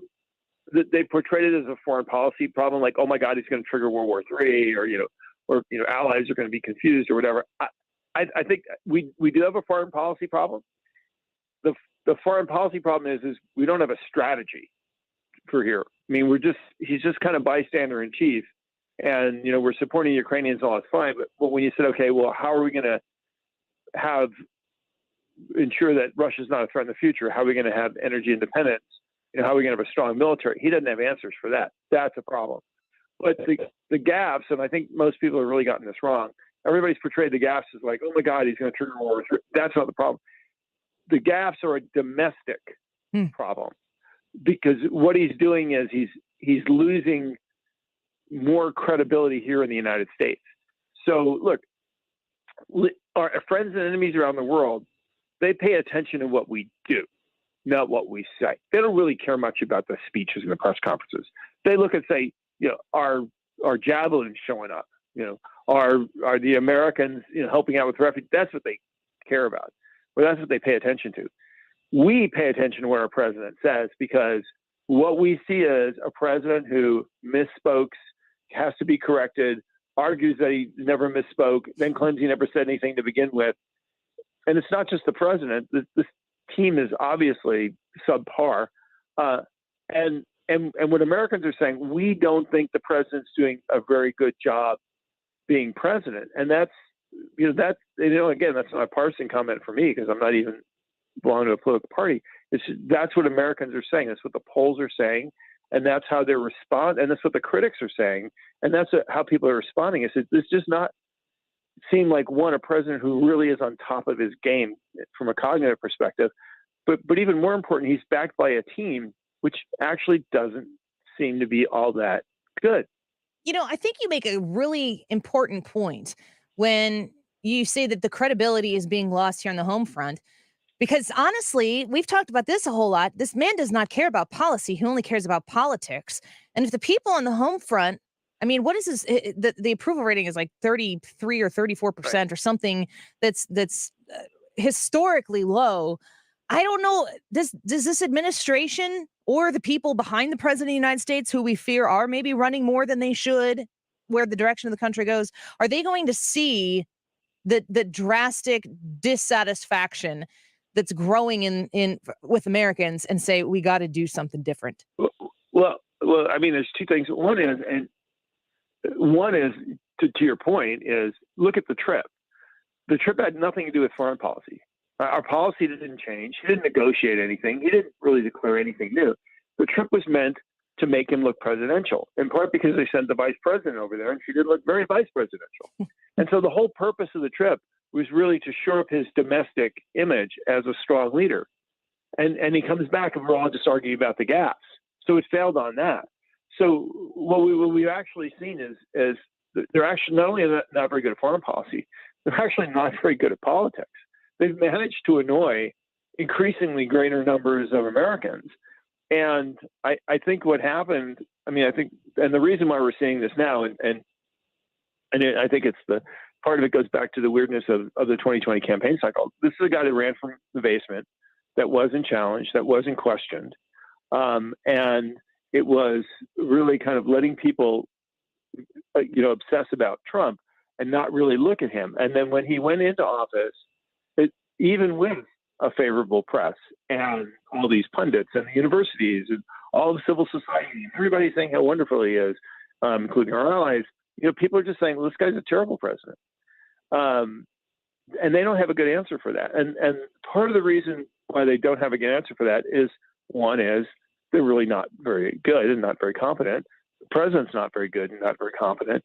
But also is they have a problem, is they find it very difficult to change policy because they have a black hole in their party, which is so radical and so left and so vociferous and so unquenchable. I mean, you cannot satisfy their hungers, that they would never tolerate, backtracking on these policies. And when they try to, they just get eaten alive. And I mean, immigration and border security is a good example. I mean, here we have never had a graver global crisis really since the 9/11 and the Iraq War and the war in Afghanistan. and we have a completely open border. And we've never been more vulnerable in American history at a time of global crisis. Well, how does that make sense to anybody? But they can't fix it because their party won't let them. I think that I'm glad you brought up the southern border, because that was going to be kind of my segue to the next question that I was going to ask you. Is Title 42 is going to, as I understand it, lapse here soon. What the president has done at the southern border is nothing. He put Kamala Harris in charge of the immigration problem. And she's even corrected the president of the United States when he referred to her as being in charge of this. And she said, no, what is it? The Southern Triangle or whatever she said she was actually in charge of. I mean, he's completely abdicated any sort of presidential responsibility that he has to protect our own border. Well, here's the strategy to deal with that. They're going to put all kinds of resources into moving those people into the country as quickly as possible. That's their strategy. They're going to try to not have them stack up at the border, so people can't say have pictures of camps of people and everything else. So the numbers will go through the roof, but you won't have pictures of because they're just going to. Somebody said it. They're turning into Customs and Border Processing from Customs and Border Protection, and I think that's the strategy. They've actually cut. They proposed cutting detention. So first of all, it's a proven fact that people don't get deported from this country unless they're detained. It just doesn't happen. Nobody just shows up and gets deported. Even Anna Delvey, if she ever gets out of here, it's only gets kicked out of the country. It's only because she got detained. They want to slash the budget for detention. So that means they don't plan on ever deporting anybody. They just want to bring them in as quickly as possible. That's their strategy.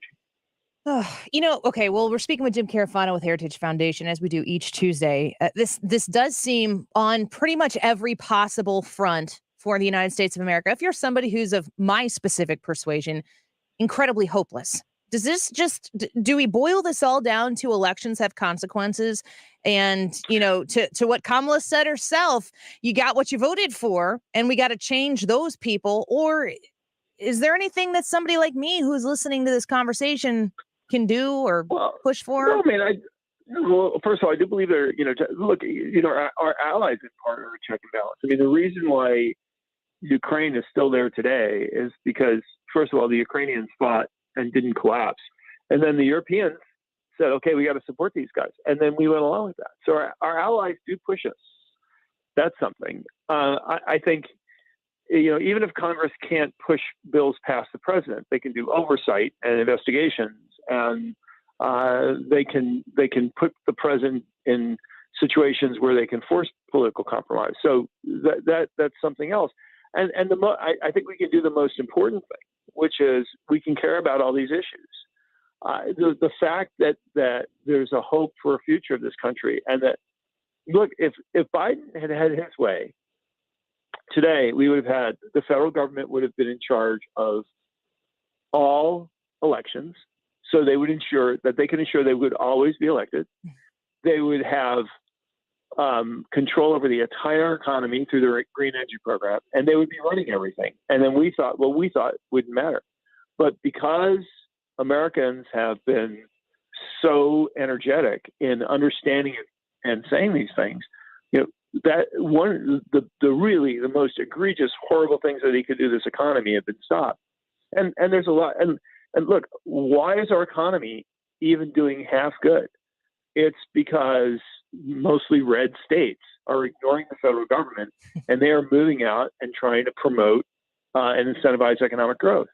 So yeah, absolutely. This is not a time to go to the bomb shelter or buy a lifetime supply of food that never goes bad.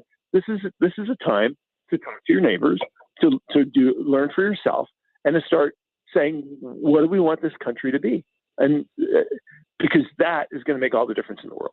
Jim Carafano with us right now with the Heritage Foundation. You've said on the show, and I'm sure you've said it many other places as well, that southern border issue and immigration is the key issue for anybody in any party going forward who wants to win an election. We've had quite a lot of things develop in the world and on the national front. Since you've been making that point, do you still stand by that? I think there are a couple of things that we just got to get right. And the border is one of them, because if we don't get the border right, we're just going to lose our sovereignty. And it's only a while until either we have a major terrorist attack or some huge migration border crisis, and that just overwhelms this country. We've got to get energy right. We have to, if we really care about the planet and we care about climate and we care about humans, we have to have an energy policy that focuses on reliable, affordable, abundant energy, and that rejects this kind of the government is going to tell us how to achieve good climate solutions. So we have to get energy right. There's just no question about that. And we've got to get our economy right. I mean, we cannot have unsustainable debt and runaway inflation. The federal government cannot spend us into oblivion. I think those are things that those are just not optional. It's like when you're doing triage triage is not really picking between, the patients you want to live and die. Modern triage is about doing the things to the patient to ensure the patient doesn't die. So border security, energy independence, getting this economy back on track, that is triage. That's what you want the emergency medical tech to be doing. And I think it's really interesting, too, that on a lot of the issues that you just listed, there is a lot of room for bipartisan agreement to improve the situation the way it is right now. And elections certainly do have consequences. And it starts with good policy. It'd be nice if we got back to talking about good policy. It's what we try to do with you each week, Jim. Thank you for being here with us again. It's always a pleasure. Thanks for having me. Yep, we'll do it again. At JJ Carafano on Twitter. He is the expert in national security and foreign policy at the Heritage Foundation. Give him a thank you and a really, really sweet GIF on Twitter, because he is good at those. He likes memes, and he is well experienced when it comes to the appropriate place for the right GIF. His GIF game is strong. Yeah, whenever I say that, give him a good GIF, it sounds like I'm saying gift. But just to be clear, I'm not, unless you would like to gift something to Carafano. That's between you two. But yeah, go give him a gift. Give him a GIF of a gift. Yeah, there you go. At JJ Carafano on Twitter. Speaking of the elections have consequences thing, I haven't really mentioned this. Facepalm, Annie. YouTube live chat poll for today. The Annie Frey YouTube channel has a live chat right there. And every day we're putting up a poll because we want to involve you in our conversation here. And we will sum that up in the 2:00 hour. What you think about it. Here's the poll. Could the open Missouri Senate seat be won by a Democrat? Yes or no? Could the open Missouri Senate seat be won by a Democrat? If you go to the Annie Frey YouTube channel right now, get your votes in. Because when we come back, we're going to be speaking with Robert C. Cahaly, who is the chief pollster at the Trafalgar Group. And he has polled, he does national polls, but he specified that Missouri Senate race with the primary candidates that are running, paired them up against the Democrat candidates that are running. And there's some interesting information to talk there about making sure that that Senate seat, I mean, from my perspective, of course, stays red. I'm in Illinois, people. Missouri, don't let me down. We'll talk with Robert Cahaly when we come back. Don't go away. The Annie Frey Show is streaming online. Watch us live on YouTube and subscribe. Decision 2022 is happening. Are you ready to decide? The primary candidates are here because they want to talk to you. Decision 2022, right here, right now, on 97.1 FM Talk. So, do you know what uses the most energy in your home? It's your heating and cooling system. Of course, Corey Malone and the Air Comfort Service folks, they know that, they understand that, and they really do bring you the best service, the best options, and willingness to understand. You were on a budget. I'm on a budget. When they came to my house and had to fix the furnace because it crapped out 2-3 days after Christmas. We were at my in-laws' house doing family Christmas over there with the Freys. And all of a sudden we realized when we checked our thermostat on our phone that it was 50 degrees in the house, and that's no bueno. When I reached out to Air Comfort Service, they quickly came to our house the next day, did an emergency visit, gave us our options on how to repair the furnace, which included fixing it or replacing it. And we chose to replace it. And I trusted them. And also, here's a key thing. The rebates that they have right now, if you're getting your air conditioner serviced and you're trying to figure out what to do next, you can talk to the the people at Air Comfort Service and get all those options. And they're going to help you make the decision that's best for your home, best for your family, and best for your budget. Call them at 314-513-0091. That's 314-513-0091. And go with the best at Air Comfort Service. Online at aircomfortservice.com. The following is furnished by Retirement Planners of America. Past performance is no guarantee of future results. The stock market has seen all-time highs this past year, but are we due for a crash? If so, does your retirement plan include an exit strategy? Call today at 866-374-0841 to schedule a free retirement assessment to learn about protecting your assets from a market collapse. That's 866-374-0841. 866-374-0841. Diabetes, high blood pressure, anxiety meds, everyone's on them. If you're a 50-year-old male, maybe a bit beefy, or even with type 2 diabetes, $1 million of term insurance may only cost you about $200 a month. Affordable term life insurance is out there. Call Term Provider and speak with Big Lou at 800-481-1458. 800-481-1458 or visit biglou.com. Remember, Big Lou's like you. He's on meds too. Looking to sell your house without all the hassle and pricey repair costs? Great! Because Chris Buys Homes in St. Louis loves buying fix-up homes in any condition, as is, no fees and no commissions. Call 314-782-8000, and Chris Buys Homes in St. Louis will give you a cash offer right now. No strings attached. We buy inherited houses, divorce houses, trashed houses, even those my tenant won't pay rent houses. Call Chris at 314-782-8000 and find out how easy it is to work with us. That's 314-782-8000. Do you think your home will be difficult to sell? Easy. Our team will provide you with personal guidance through our short and simple process to turn your house into a pile of gold. Just call Chris at 314-782-8000. 314-782-8000. That's 314-782-8000. And let Chris worry about everything.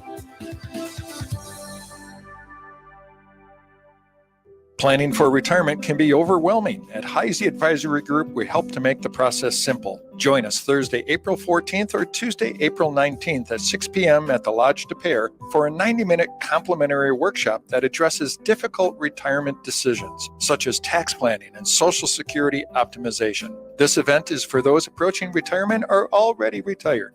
We will share with you the principles of sound tax and retirement income planning with emphasis on the new tax code changes. Your success in retirement is impacted by the decisions you make. Call today to register for this complimentary workshop and let us help you better understand the core questions most retirees face when planning for retirement. Call 314-328-6000. Again, 314-328-6000. And register to help ensure your success in retirement.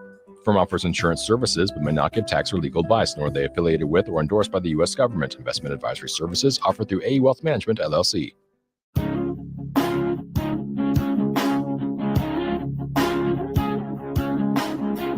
This is the Annie Frey Show. Follow Annie on Twitter at Annie Frey Show. I guarantee you when people know the truth about this, our poll numbers rise, because here's the fact. This shows how disgusting and desperate the rhinos are. When people know the political operatives behind this by name, when they know that they came after Eric Greitens because I was the first person in the country to say that when I'm in the United States Senate, I'm voting against Mitch McConnell, I guarantee you our support from patriots around the state of Missouri rises. That's Eric Greitens, the former governor of the state of Missouri, also candidate now for the seat that has been open by the retiring Senator Roy Blunt. Welcome back to the Annie Frey Show. We appreciate you being here with us. And I'm talking about this Missouri primary race here because there's some really interesting polling data that has come out from the Trafalgar Group. And to discuss it with us here, we have the chief pollster there at the Trafalgar Group, Robert C. Cahaly. Robert, thank you for joining us here on the Annie Frey Show. A true pleasure to have you here with us. Thanks for inviting me. It's quite a race, and it's a fun one to talk about. So. You know what? I live across the river here in St. Louis in Illinois, so we don't really have many conversations about Senate races, because those are pretty secure by the Democrats who hold them. But there's quite a group of Republicans now running for that seat being vacated by Roy Blunt. And you did on the Trafalgar Group, and people can go look at this report right now at thetrafalgargroup.org to see the information that we're going to talk about here with Robert. But you did a head-to-head with the Democrat candidates that are in the race. And I think it came up with some really cool information for people to know. And I'd love to hear your take on it. Well, I actually got two things to share with you. One, we likely tomorrow we'll be putting out a new head-to-head in the Republican primary poll. So I'm going to give you your listeners something unique, a little tease as to what that might reveal. Wonderful. And yeah, I thought that would be cool. So, but also let's talk first about the general election. What we found in the general election is of the top three candidates, and those would be Greitens, Schmidt, and Hartzler. Greitens is in a real dogfight versus either Democrat in the general election within 1 point, above or behind, and both Schmidt and Hartzler win pretty sizably in excess of 5 points versus either Democrat. So there's one. Greitens would have a competitive race, and the other two have a pretty sizable advantage at this point. And of course, once someone gets named, either side will test that again. But that's kind of where it shapes up as far as the general election. Now, a lot has happened since the last time we polled the opponent poll in the primary. Most of that has been obviously the senator's endorsement in the race. Senator Hawley having endorsed, I believe, Congresswoman Hartzler. Yep. And also some scandal, some more scandal-related material that's come out related to Greitens. And in addition, the controversy that surrounded Congresswoman Heitzler's transgender and women's sports ad.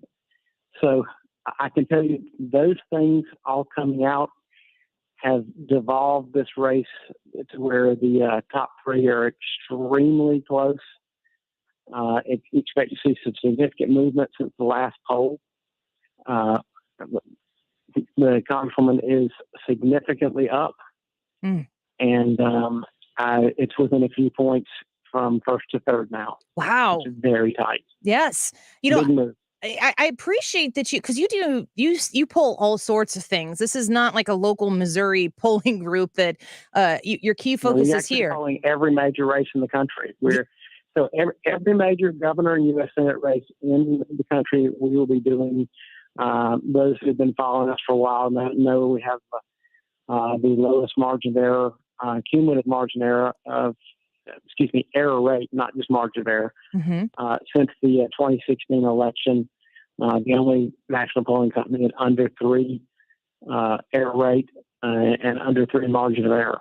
So, and just most recently in Virginia, we were 1.2 away from predicting, 0.2 away from the actual winner, 0.2 of a point, getting the margin of error, margin of victory correct in the Virginia governor's race, and 1.3 away in New Jersey. So we have the number one poll in both states again. So we pay attention to this stuff.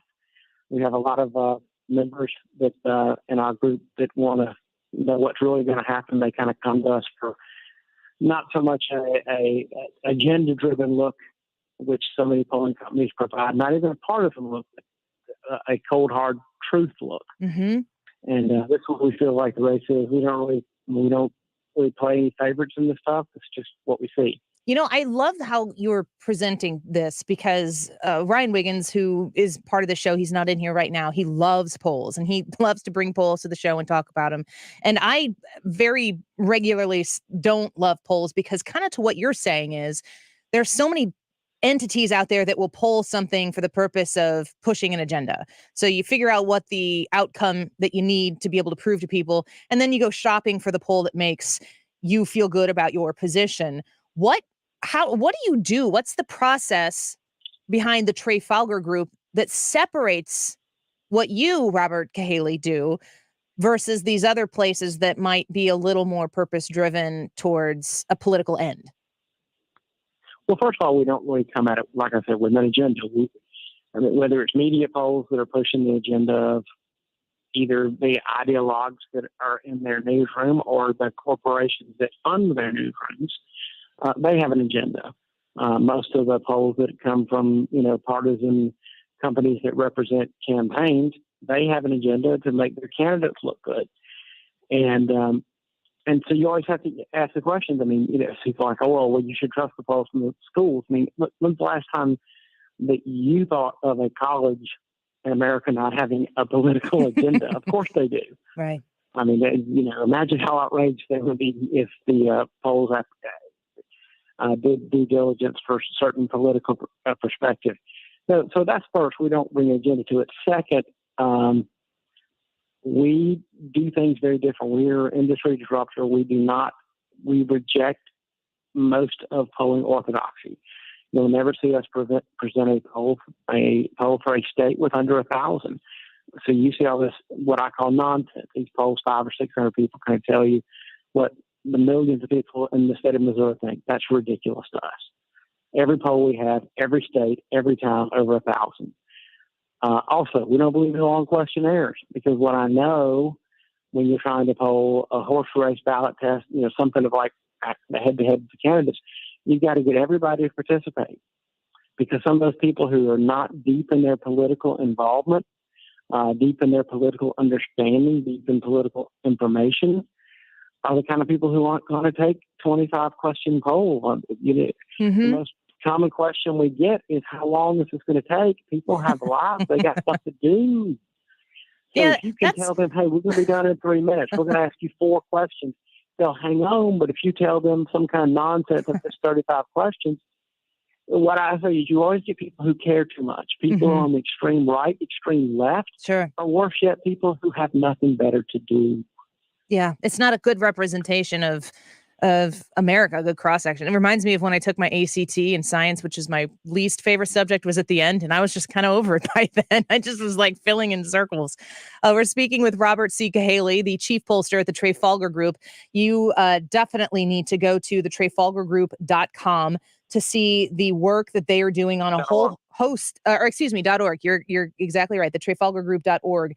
If you don't mind, I want to ask you real quick about one other report that you have on there that I was reading through, and it's about the Biden family and the perception that the family has some sort of conflict. What did you learn through your polling on this particular issue? Well, there are a lot of things people feel about Biden, but now that everything has come out with the laptop and everything else, that what we found around the country is the revelations that have come out lead people to believe that whether it's Ukraine, China, or even some other things, there's some real family conflict. People don't know what the conflict is necessarily, but they pretty much feel like they haven't gotten the whole truth, and they wonder, is there a conflict guiding some of the decisions being made, or limit the responses and how things are being dealt with. It's the unknown. How they always joke that what the stock market fears is the unknown. Not if there's something on the verge of something, when it happens one way or the other, they're fine. It's just the unknown makes people nervous. That's true of everybody, and people don't like what they don't know. It's almost like if they came clean of what conflicts they did or didn't have, it wouldn't be a conflict anymore.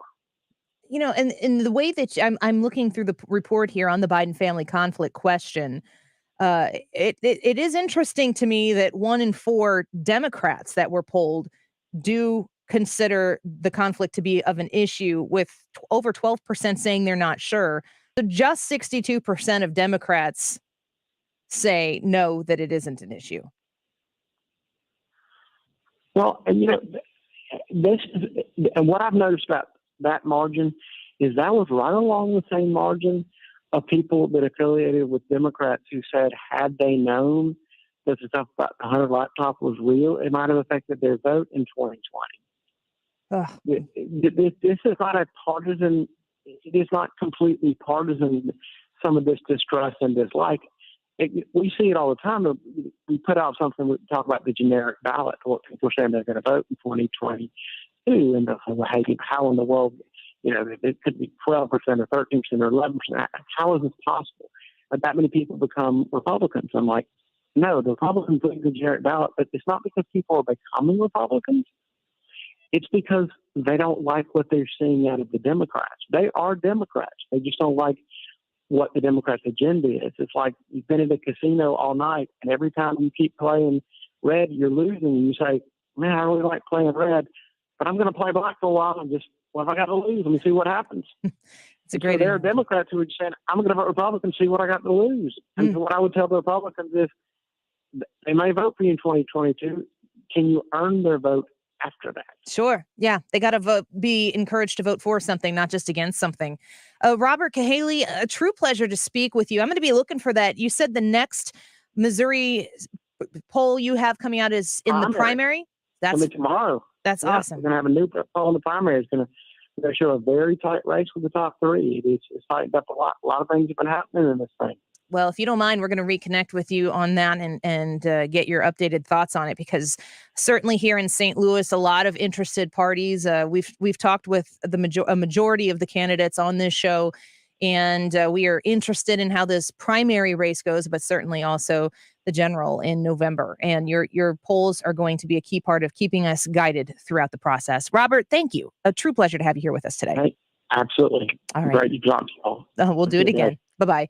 The TrafalgarGroup.org. That is the website to go to. If you've been streaming live with us, be it on the Annie Frey YouTube channel or the Annie Frey Show Facebook page, Twitch, or Twitter, I've been kind of scrolling through these reports as we have been talking to Robert, and we will get him back on the show to talk about this particular primary poll that he has out there. So I'm excited about that. And interesting, he's saying that there's been a drastic shift in the primary candidates that are in there. Yeah. And I'm excited to see the guess results. It's because of all the different stuff that has happened. Well, he mentioned specifically, which I don't think is something that we would have been thinking about immediately, was the Hawley endorsement of Hartzler. And that was, kind of a seismic thing that took place before the extra baggage came out with the Greitens family situation, which Eric Greitens said he wanted to speak to it, and he came on this station and spoke directly to the Mark Cox Morning Show about these and stood up for his side and delivered his position on it. And I think I credit him for coming on and speaking on that issue. And Mark Cox, awesome for him to be able to get that interview. And it's still there. You can go to the Mark Cox Morning Show podcast to hear the whole thing. I believe it was at least 2 segments worth of content. How did it all shake out? Eric Greitens had a lot of confidence in that interview that his poll numbers would continue to be strong. According to the Trafalgar Group, we will find out tomorrow about the Missouri primary and how that does shake out. Stick around. More Annie Frey Show in a minute. A reminder that you can vote in our poll that we have going right now on the YouTube live chat poll. Could the open Missouri Senate seat be won by a Democrat? Would love to know what you think. Give us your comments as well. And also, just a little business here. We are 108 YouTube subscribers away from 3,000 subscribers on our Annie Frey YouTube channel. So if you haven't and you got a minute right now and you want to hop over to YouTube, type in Annie Frey and give us a subscription, I'd be super grateful. We'll be back in a minute. Don't go away. This is the Annie Frey Show. Interact with Annie on Facebook. The Annie Frey Show.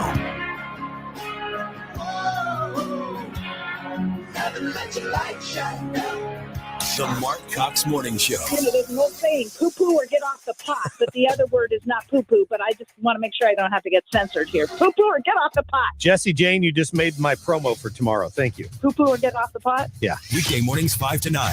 So Thomas Helbig and the Retirement Advisory Group, their family business.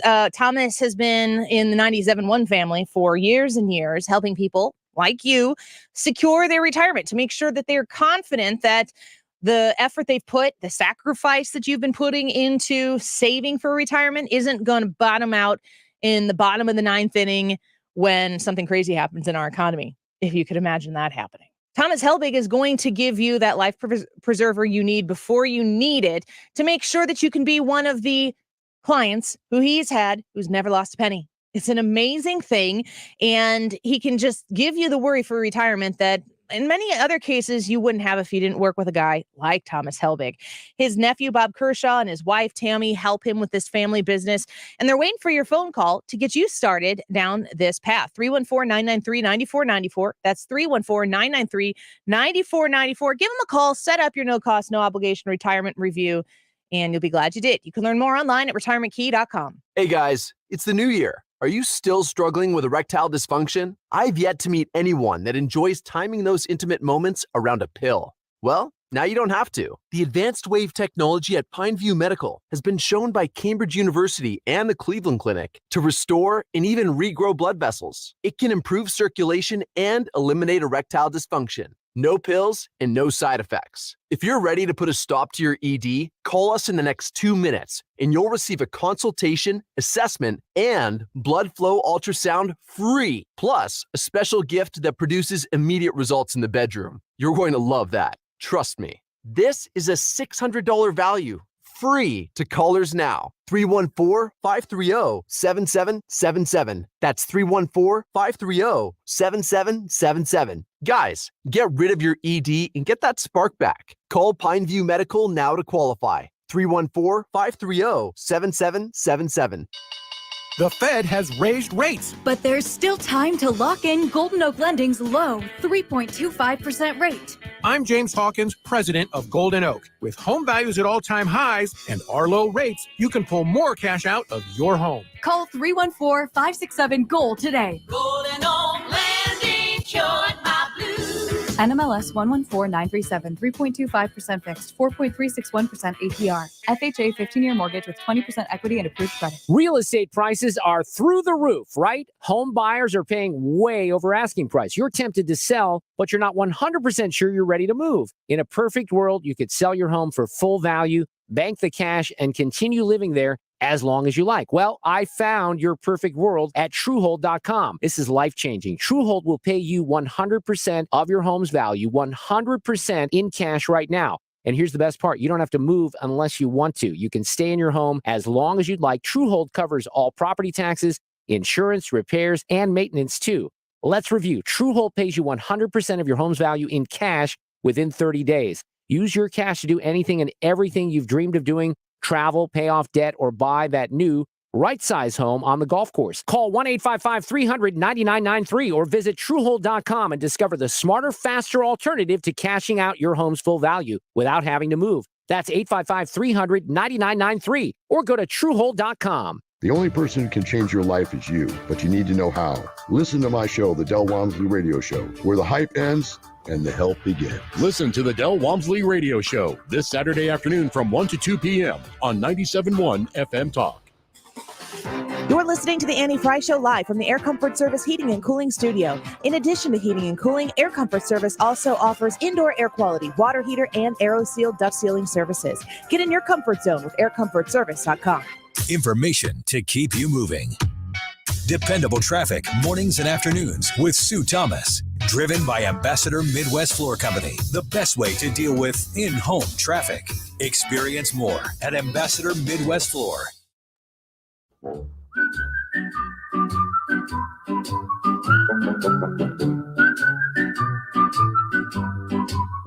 The Annie Frey Show is streaming online. Watch us live on YouTube and subscribe. When two hearts are magic moments, memories we've been sharing. I kind of have a policy on the show, which is like nothing from The View. I don't want to hear it. I get it. Who's listening to this? I mean, this is being no. This is Perry Como, I think. Who wants to hear Joy Behar and Perry Como at the same time? It's like break the universe type of combination. Yeah, it is. Like that's how it ends. Anyway, Whoopi Goldberg. I don't know why I'm doing this. Whoopi Goldberg. I know we were all wondering what she was thinking about the Will Smith situation. She said the Oscars made, quote, the right decision, end quote, on not, quote, taking the black man out after Smith assault. The reason they didn't go and take him out is because that would have been another 15, 20-minute explanation of why we're taking the black man out. No, he assaulted a black man. Like, what? This is like an instance where you're not defending the black man.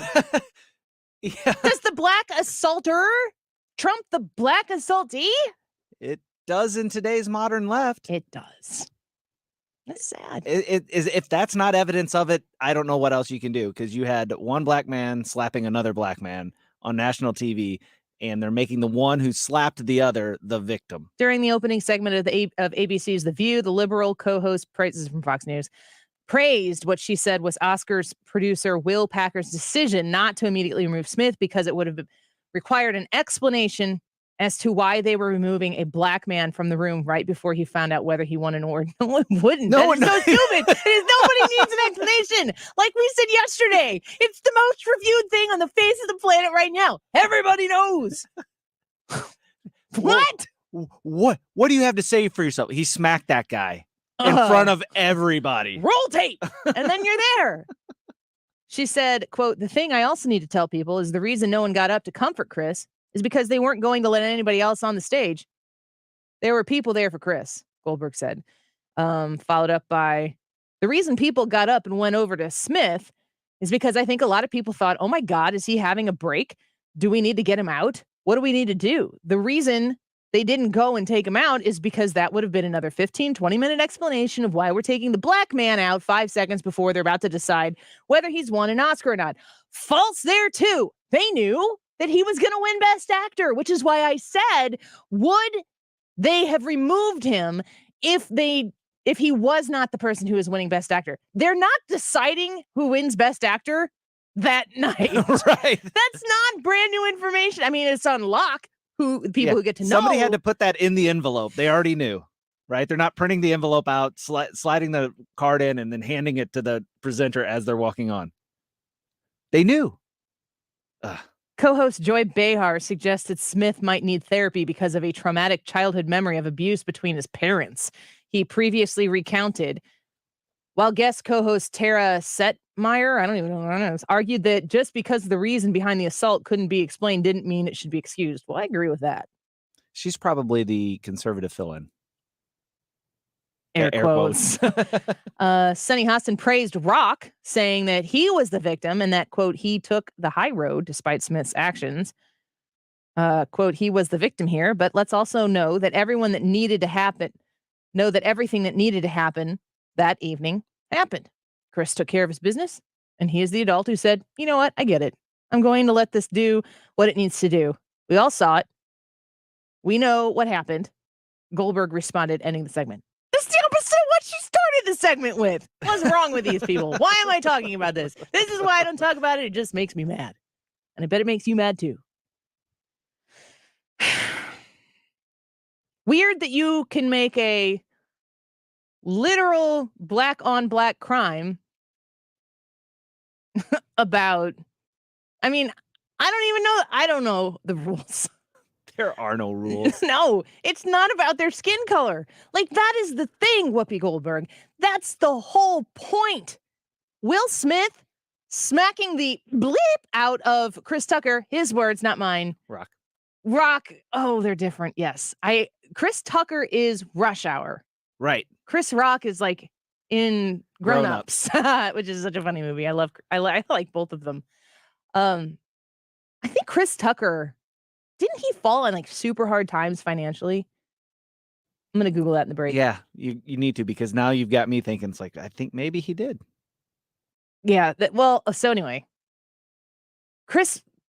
Will Smith's assault of Chris Rock has nothing to do with their skin color. The joke had nothing to do with skin color. The comedian, the actor, and the wife who the joke was about, they're all the same skin color. This is just people doing what they believe to be their job and people not liking the way somebody else is doing their job and emotionally reacting to it, which is what everybody on the face of the planet does. It's people are made of emotions. People are made of experiences. People are made of limitations. And all of that is subsurface, nothing to do with your skin color. Will Smith did not hit Chris Rock because he was a black man. Chris Rock didn't make the joke he made because he was a black man. He's a comedian. That's what he is. That's why he is there. Will Smith is there because he's an actor. And also, I would add, a comedian who has probably made a joke or two along the way that maybe, based on those momentary standards, warranted somebody punching him in the face. Jokes are jokes. Like, I understand a lot of people are saying they felt like this joke was over the line.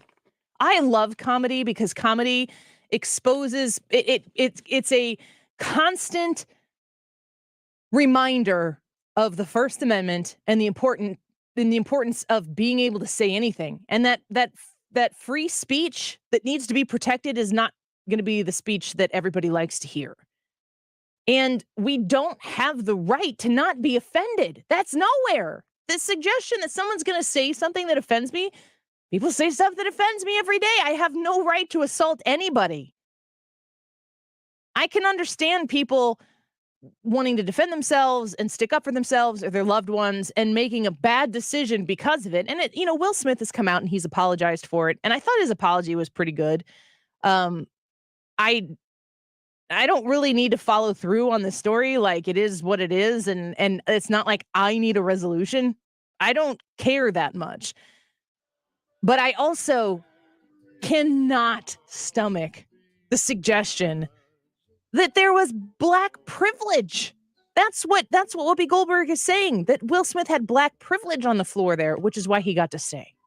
I mean, he was winning the award later. I don't know that they would have done the same thing if he would have not been the person who won Best Actor.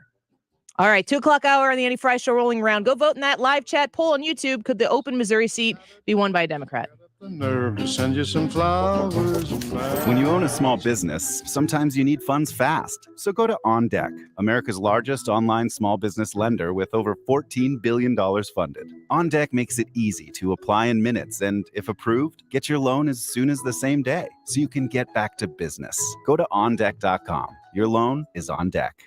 Depending on certain loan attributes, your business loan may be issued by OnDeck or Celtic Bank, a Utah chartered industrial bank, member FDIC. Limited eligibility for same-day funding. OnDeck does not lend in every state. All loans subject to lender approval. Hi, this is Curtis Barks. I am the owner of Complete Auto Body and Repair, here to tell you about our touchless automotive service. If you're experiencing the constant struggles of having the kids home from school or just want more of that family time where you can listen to them teach you about what they do every day, we provide touchless automotive service, return the vehicle to you clean and ready to go in the comfort of your own home. Check us out online at CompleteAB.com for more information. If it's not perfect, it's not complete. Others can't compete with Complete Auto Body. Dad, and service. Oh, yeah, and service. He fixed the cars. Attention investors. How would you like to collect a government-backed check with secure double-digit returns in as little as 21 days? The tax lien code is going to expose the best-kept secret in real estate investing in a free 20-minute Kickstart video. Text the word INVEST to 26022 now and let their free video show you how to earn government-backed returns up to 25% with as little as $50, or how to invest in tax-delinquent homes that are 50% off market. Plus, see how you can access private tax lien inventory not available to the public. So if you want to become a real estate investor that buys tax liens from the comfort of your own home, then text INVEST to 26022 now and get your free Kickstart video. Text INVEST to 26022 right now and you'll get free tickets to attend a live training in the St. Louis area that will include your VIP tax lien bidder number, a power bank charger, and a tax lien investor kit free to all attendees. So text INVEST to 26022. That's INVEST to 26022 for your free Kickstart video. Hi, this is Lance Drury with the Lance Drury Law Firm. When it comes to your tax issues, why would you trust some faceless national company that uses cartoons in its ads to protect you? Tax problems are not funny and should not be treated lightly. If you owe the IRS, you have a legal issue and you need a lawyer that will protect your rights. You can't meet face-to-face with a cartoon. And what happens if the national company can't resolve your issue? and stops returning calls. Do yourself a favor and call the Lance Drury Law Firm.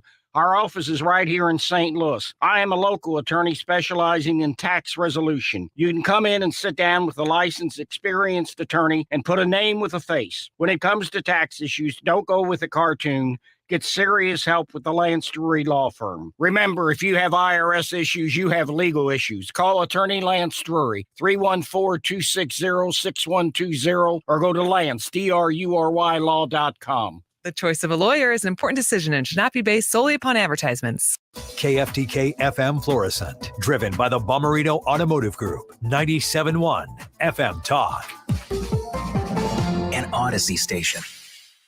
Are Americans ready for another boost? On Lisa Brady, Fox News. With a COVID subvariant on the rise, the FDA is authorizing a second booster shot, which means a fourth dose of the Pfizer or Moderna vaccines, but only for people 50 and older or with certain conditions. The good news is that for most people who have been vaccinated and had one booster, your original booster shot is continuing to provide you with good protection from being hospitalized or dying. Dr. Peter Marks is head of the FDA's Center for Biologics Evaluation and Research. The additional booster still needs CDC review. Moderna had requested approval for all adults. A new Associated Press NORC Center poll finds Americans aren't as concerned about COVID. Fewer than half still regularly wearing face masks, avoiding crowds, and skipping non-essential travel.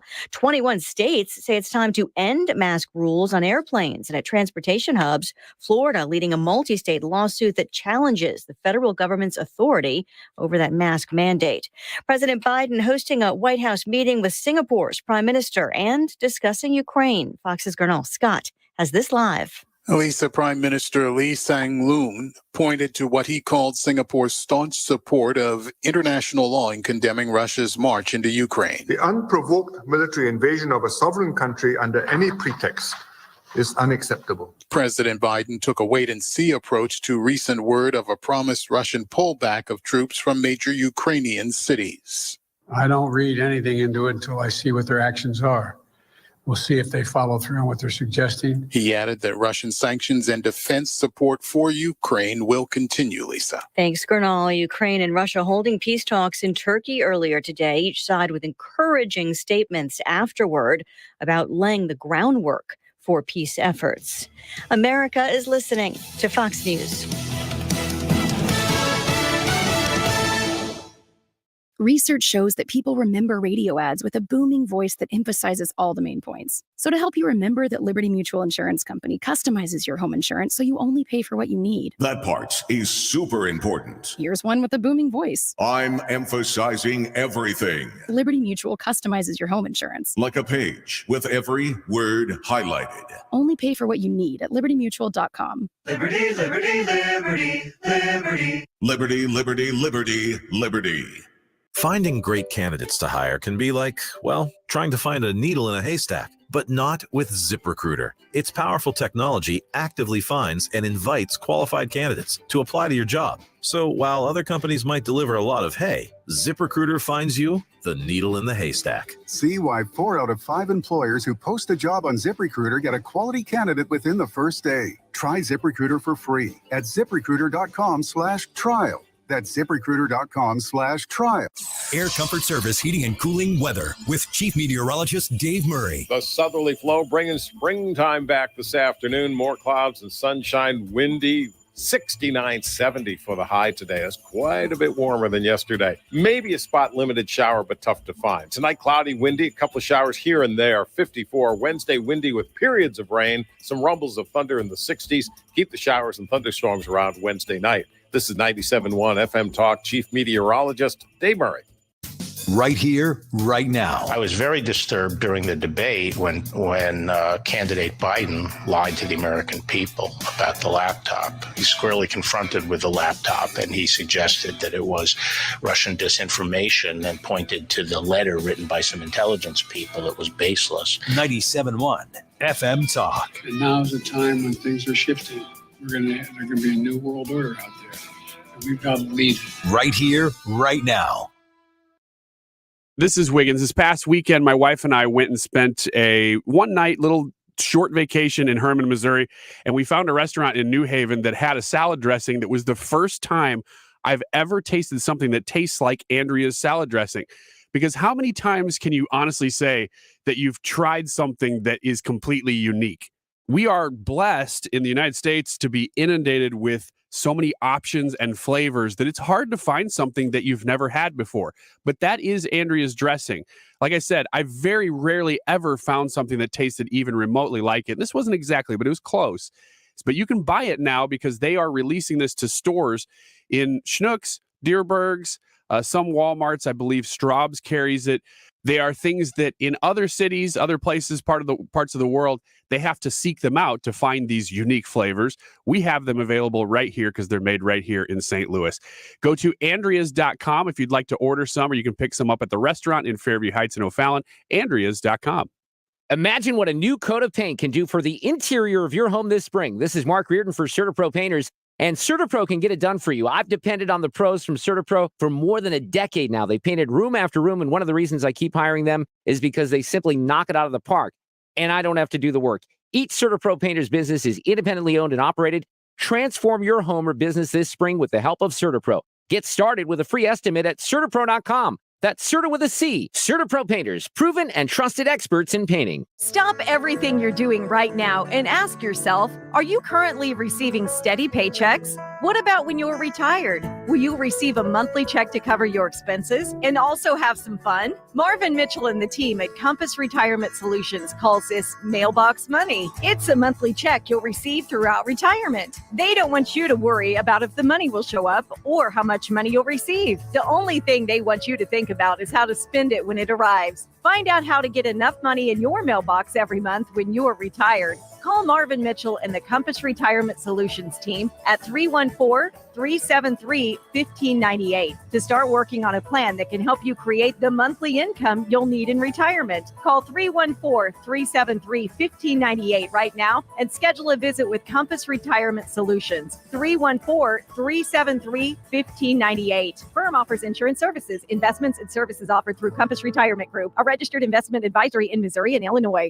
Discover thousands of dollars in new tax credits and your biggest refund guaranteed with Jackson Hewitt. Schedule an appointment with one of our tax pros to get a head start on your taxes. Go to jacksonhewitt.com to learn more and find a location near you.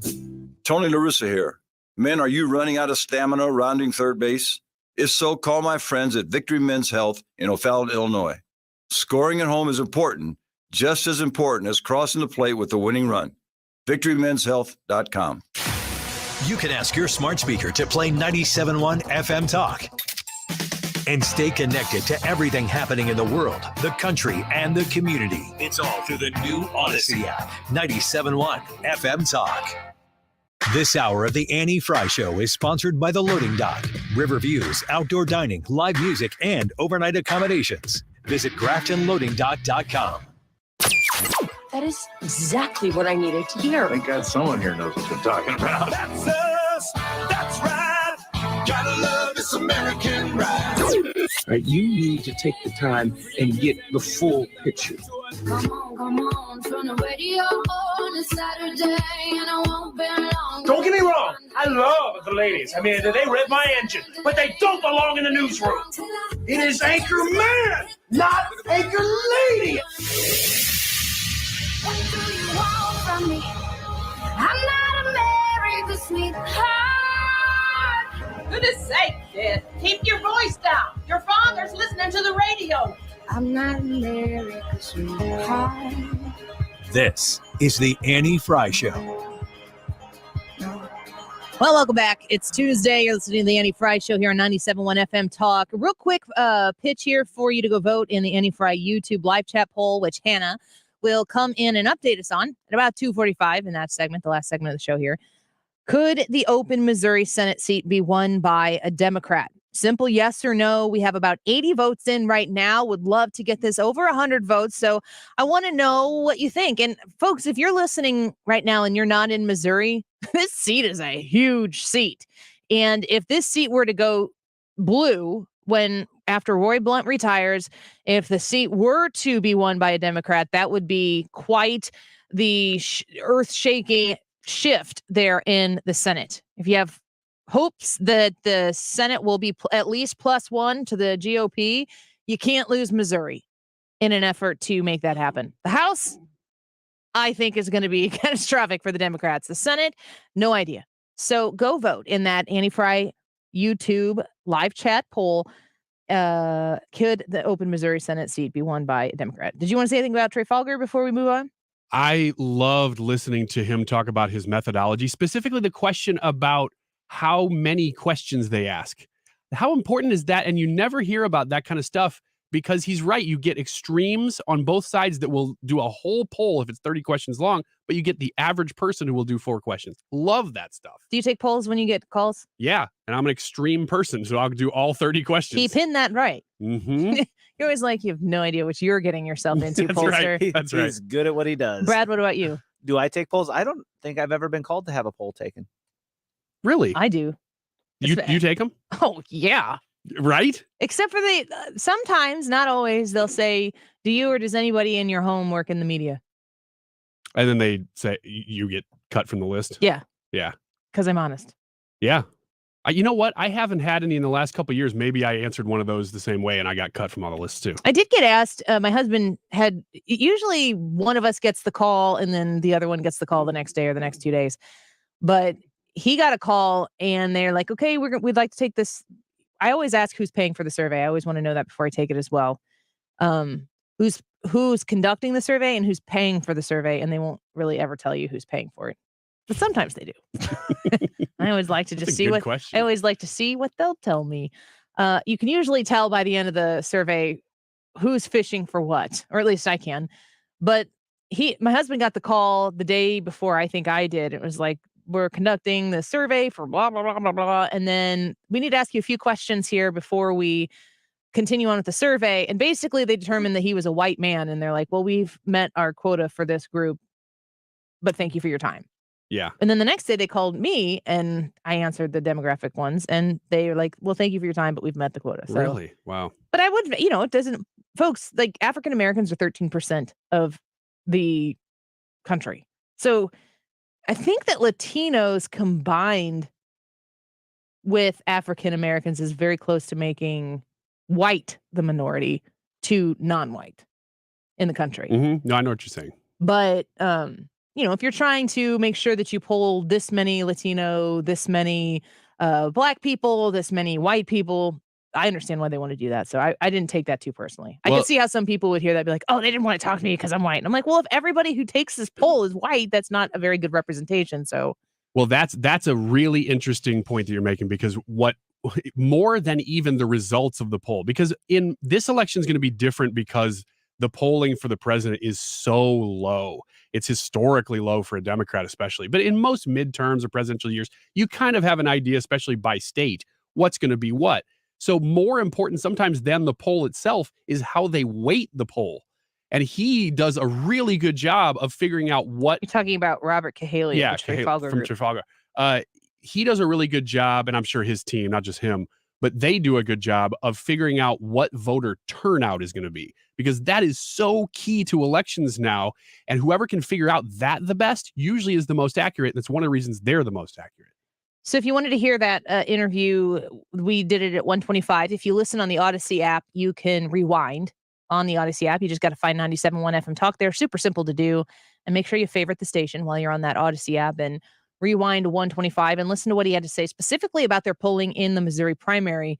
The Missouri primary poll is coming out tomorrow. And what they polled previously was Missouri primary candidates against one another using the top three of Greitens, Schmidt, and Hartzler. And he said that what's going to be released tomorrow is going to show quite a dramatic change in those top three and where their positions are. So stay tuned for that, and we will have him back on the show to discuss that.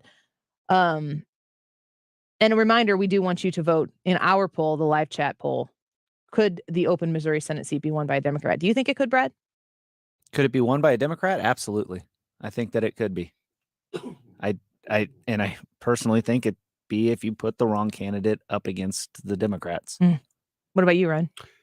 I do. I think it'd be tough. I think that the state has skewed right more and more and more, and therefore, especially in this election, you'd think that it's a pretty safe seat. But man, just based on Trafalgar and polling with Greitens, it's possible, because there are so many people who want to vote for a Republican, but they also hold their nose when they vote for him specifically. So the polling that Trafalgar had out on this specifically, I don't think that it said that Greitens wouldn't be Democrats, but it basically says it's neck and neck. Yeah. So the other two, Hartzler and Schmidt, pretty much trounced their Democratic opponents, and Greitens was neck and neck. So that doesn't indicate that Greitens would lose, but it's very close. And it'll be interesting to see here too, after the Hawley endorsement of Hartzler, which is going to be reflective in their primary polling, and also the news that has come out, which Eric Greitens says is just a specifically timed hit job on him, which he really says is from the rhinos in Washington, D.C. I think the implication that is there is that it's a Mitch McConnell-driven attack to make sure that Eric Greitens doesn't actually acquire that nomination. On the Mark Cox Morning Show, and I keep saying this, but you need to do it. You need to listen to the whole in context discussion with Mark Cox on the Mark Cox Morning Show podcast, and hear what Eric Greitens had to say, because he was very confident in his defense of himself, and saying that he was innocent of the things that he was accused of, and giving his reasons why he's innocent of the things that he was accused of. So it's a divorce proceeding. Things like that tend to get pretty nasty, and it has seeped into the political realm, which I would think is surprising to exactly nobody. Let's see here. What else did I want to get to? Tomorrow I'm leaving the show early. The 2:00 hour. I'm going to be leaving. I'm going to have an interview for you to hear at the beginning of the 2:00 hour, because I am going to go speak to a classroom of people at SIUE about being a public opinion leader. Really? Mm-hmm. I knew you weren't going to be here, but I didn't know what you were doing. John Shimkus's class. Oh, yeah? He invited me to come speak. I am going to open up that conversation to those kids and say, hi, my name's Annie Frey, and I'm a conservative. And I'm going to see how they react. Okay. Are you expecting vitriol? I'm expecting facial expressions. Yeah? Why wouldn't they? They're not. I mean, this is not a judgment on John Shimkus's ability to teach his class. I mean, everybody knows he was a Republican congressman. But these kids probably don't have much influence or opportunity. And by opportunity, I mean like a forced requirement to sit and listen to a conservative talk. Do you know what you're going to say? Like, Are you going to talk about your platforms? Or are you going to talk about you personally and how you manage being a public figure? I'm not there to influence them on policy. Okay. So you're just talking about the personal stuff. No, being a public opinion leader.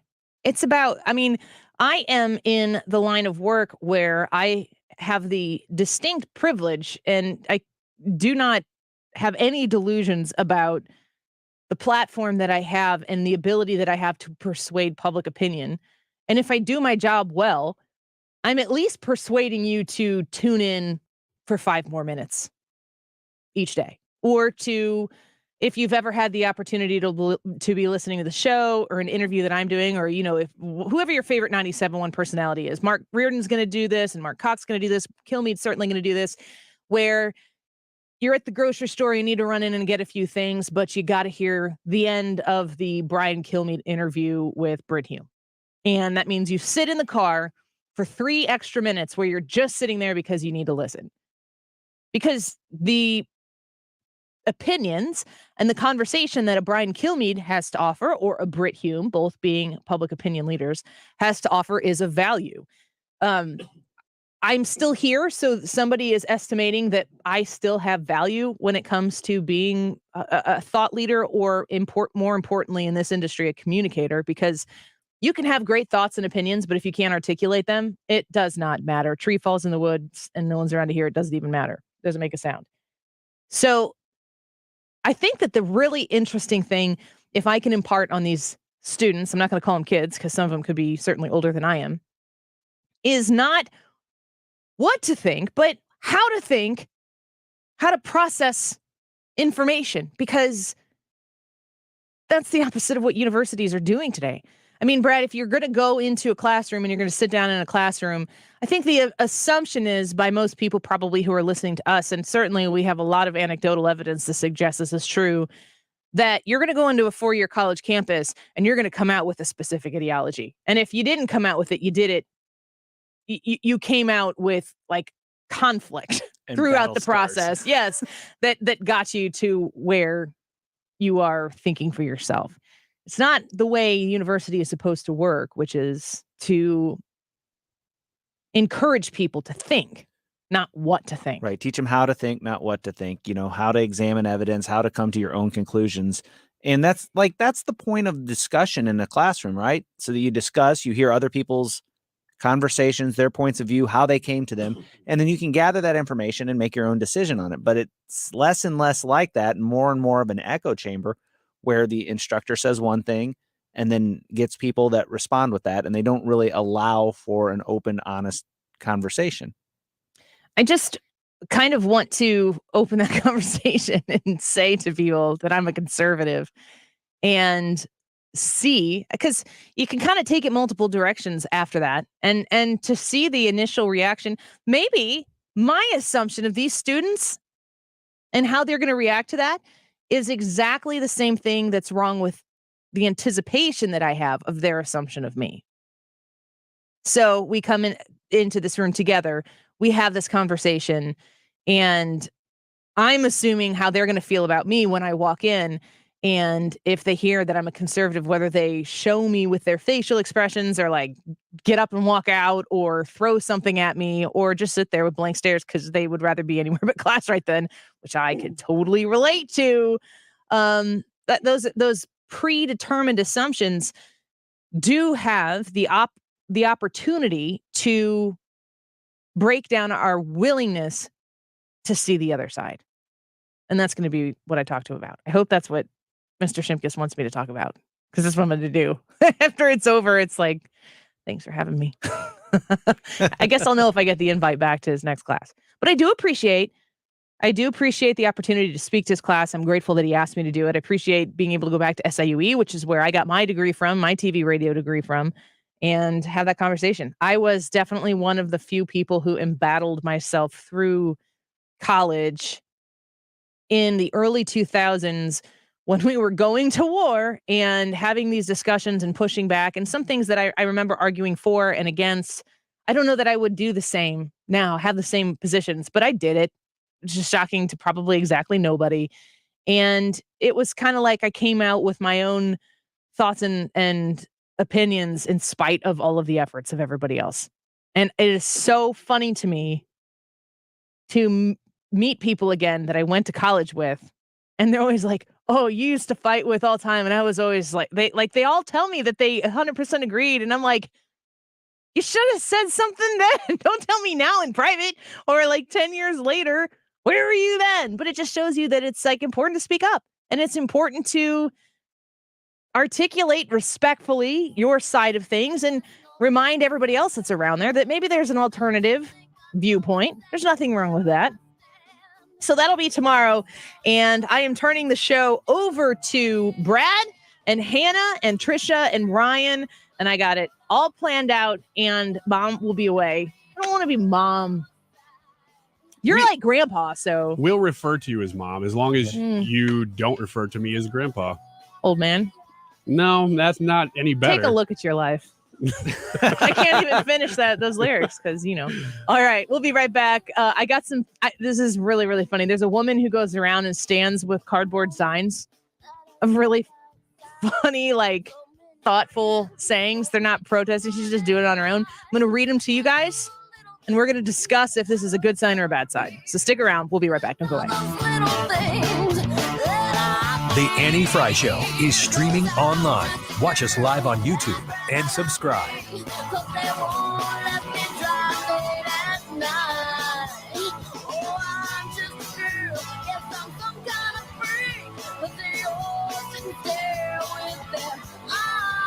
Cox here. My 2022 school board election voters guide is now available. Listen to the Mark Cox Morning Show Monday through Friday, 5 to 9 a.m. to hear candidate interviews leading up to Tuesday's election. My voters guide and past interviews are available now at 971talk.com. Michael's Flooring Outlet. I got floor.com. That's the website. Your carpet excursion where you want to replace the old carpet that you have in your house. You want to refresh it. You want to make sure that what you put in is going to hold up to the circumstances that you're living on it. In my house, it's kids and dogs and, baseball cleats and all that stuff. Like, don't wear the cleats in the house. How many times do I have to say this? but the cleats are still in the house. It's just part of life. These types of things happen, and you need to make sure that the flooring that is in your home doesn't keep you from living the life that you live in your home. Michael's Flooring Outlet has a whole different kind of way of matching you with the flooring that you need. They have opportunities for you to get the aesthetic that you're looking for with different kinds of materials. I was talking a little bit about the carpet. The Mohawk Smart Strand line is a great way to put carpet in your house that's going to adhere to the cleanliness that you need your home to adhere to when you have a pet or you have kids that don't take their cleats off in the house. Yet I digress. Check out Michael's Flooring Outlet for their locations, for their in-stock inventory, and to get a free estimate online at igotfloored.com. Find podcasts for your passions on Odyssey. Like the documentary series Love Thy Neighbor about the 1991 Crown Heights riots. It was an accident which other people used as an excuse to murder one member of our community. Or The 11th. Bringing you true, unexpected stories. And experience the new podcast movie thriller Ghostwriter. Starring Kate Mara and Adam Scott. Maybe it's not a whodunit. If we know who the killer is all along, the real mystery is why. Find all the podcasts that matter to you in a universe of audio. Odyssey. This is a great time of the year to upgrade the energy efficiency in your home with my friends at Window World. Mark Cox here to tell you more about my experience with Window World. They replaced a couple of windows at my house. They were just panes of glass. We wanted to be able to get some airflow into the master bathroom. They came out, they gave us a free estimate, and then had the windows at seams installed in no time. Very professional, lifetime warranty I get, and you get an extra double strength glass on their replacement windows that's not common. So you're getting a great price, simply the best for less. They do front entry doors, rear entry doors if you're looking to replace that back door or sliding glass door in your home. They've got a great selection at Window World. They're also right now offering 18 months, same as cash financing, of course, with approved credit. The preferred window of the St. Louis Blues, 314-993-1800, windowworld.com. Yachty and Waino are back for another season in their legendary careers. On Saturday, April 9th, celebrate their long-standing battery with one of 4 mystery jerseys. That day, the Cardinals host the Pirates, and 25,000 fans ages 16 and older will take home a mystery jersey featuring either Yadier Molina or Adam Wainwright, courtesy of Coca-Cola and Walmart. Which one will you get? Find out on Saturday, April 9th. For tickets, visit Cardinals.com. 2021 marked the 50th and final season of Mike Shannon's legendary career in the broadcast booth. Sunday, April 10th, when the Cardinals host the Pirates, 25,000 fans ages 16 and older will take home a one-of-a-kind Mike Shannon bobblehead. Kick off the 2022 season and honor the longtime voice of the Cardinals with this commemorative bobblehead thanks to Phillips 66. That's Sunday, April 10th, the Cardinals, the Pirates, and the Shannon bobblehead. Get your tickets at Cardinals.com. Get the used equipment you need now. Purple Wave Auction sells hundreds of pieces of heavy equipment each week at no reserve auction. Items are selling in your area now. Bidding is simple. Visit purplewave.com to get started. Purple Wave Auction. Straight, simple, sold.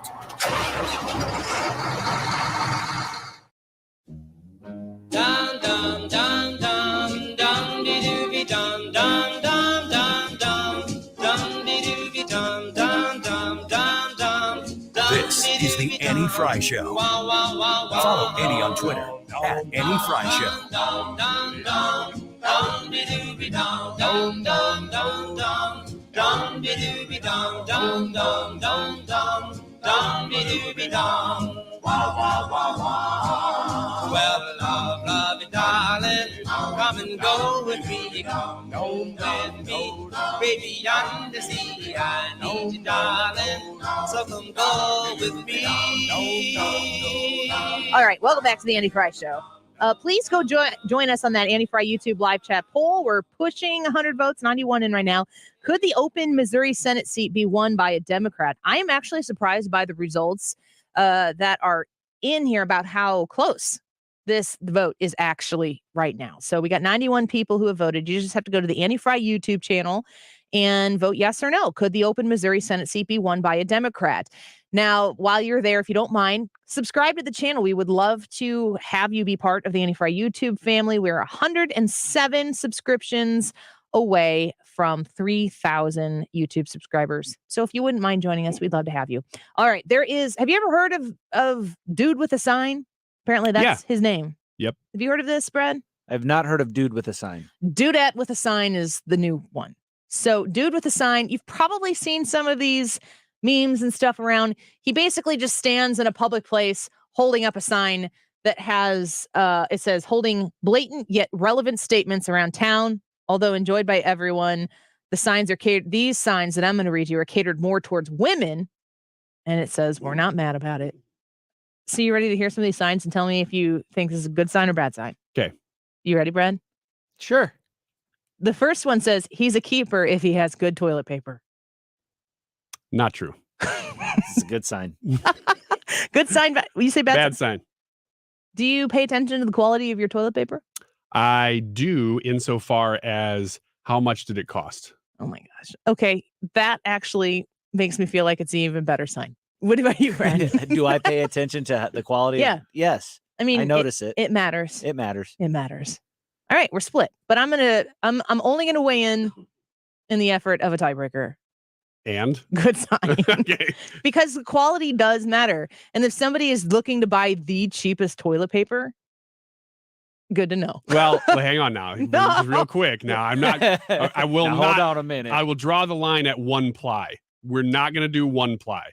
So I always get the lowest end 2 ply. Is that okay? I'm not marrying you, so I don't care. Okay. All water doesn't taste the same, Brad. That's a good sign. Good sign. Yeah, I agree. I don't need a tie break, but it tastes the same to me. Oh, man. No, Well, okay, wait a second. Florida water tastes different, but I don't know if that's what they're talking. Like when you go to Florida, I feel like you can taste the beach or something in the water, and I don't know what it is.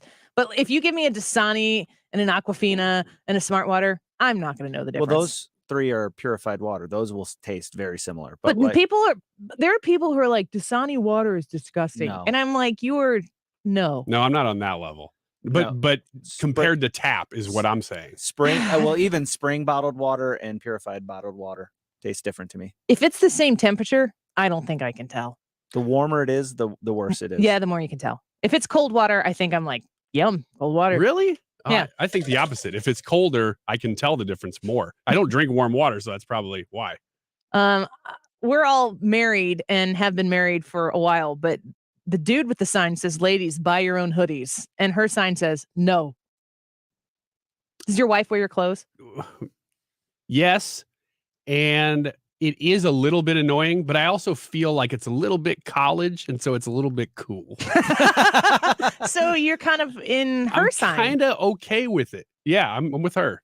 My wife really doesn't wear my clothes because whenever we got married, I weighed 330 pounds. So it was more of a tent. But you don't weigh 330 pounds right now. Not, but she never got in the habit of it, and she had her own hoodies. Terry, you're missing out. Oh my gosh. I am all 100% in on no. Is this a bad sign? My husband would be side-eyeing me right now. I'll be on the live chat here on our YouTube channel, and every once in a while, especially in the summer, or if he hasn't seen me before I come to work, or if he pops in on his lunch break, he'll be like, nice shirt. I love his pullovers. They're so cozy. Okay, here is an addendum to that I don't like, though, is that she will borrow my clothes if there's some sort of costume day, like, oh, it's flannel day at school. I don't have any flannel. Shopping in the Ryan I'm going to go closet. in your closet and take, or it's jersey day or whatever. But that's even more practical. You should appreciate that about her. It's she could true. go buy something. That's true, except that it never makes it back down to my closet. Well, that's your job. It ends up just on her floor or somewhere where I'm never going to see it again. Are you saying your wife's messy? I am not. No, I'm not saying that. Not on the radio. I'm not. Nope. She does a great job. And he sticks the landing. All right, next sign before this gets worse. Just text him first. Now, again, we're all like super married. But when it comes to men contacting women first, or women being willing to make the first contact in a dating-like situation, women just text him first. Should they feel comfortable making the first move? So you're potentially Love going to that date. I have to explain this to you. You've Go ahead. exchanged numbers No, not necessarily. Well, how do you have each other's numbers? Maybe you got it from somebody. Okay. Brad, just text him first. Should she make the first step? Yeah, that's a good sign. I don't have a problem with that. I think that there are probably some pretty good relationships that have gone unrealized because guys sometimes are blissfully unaware. What? Oh gosh. There's no way, right? None at all. Yeah, if I were in that situation, I'd say, yeah, absolutely. Let you her have text told first. us off air how dumb you were when you Oh were. my gosh. Unbelievable. I mean, this is the recent history. Like right before I got married and was still maybe dating a little bit. Are you still dumb in your marriage like that from time to time? I think I've figured it out now. Don't say that out loud. But I don't know. Yeah, there are times that I probably plausible haven't. deniability, Texting Ryan. Katie right now. So I will say that but I disagree with that sign because generally speaking, I would like to see guys make that first step. You? I think he should do it. Yeah. I And kind of do too. I think women have to be cunning enough to make it so that he does it That's first. not him doing it first then. It is. I'm There's an gonna art to just it. break it to you, but the majority of decisions you've made, she's helped you make. I whether beg to you, differ. whether you know it or not, you've been led. Yeah, because what we're talking about is a social issue where men are just not confident enough to do it. Be No, confident enough to it's not fail. about confidence.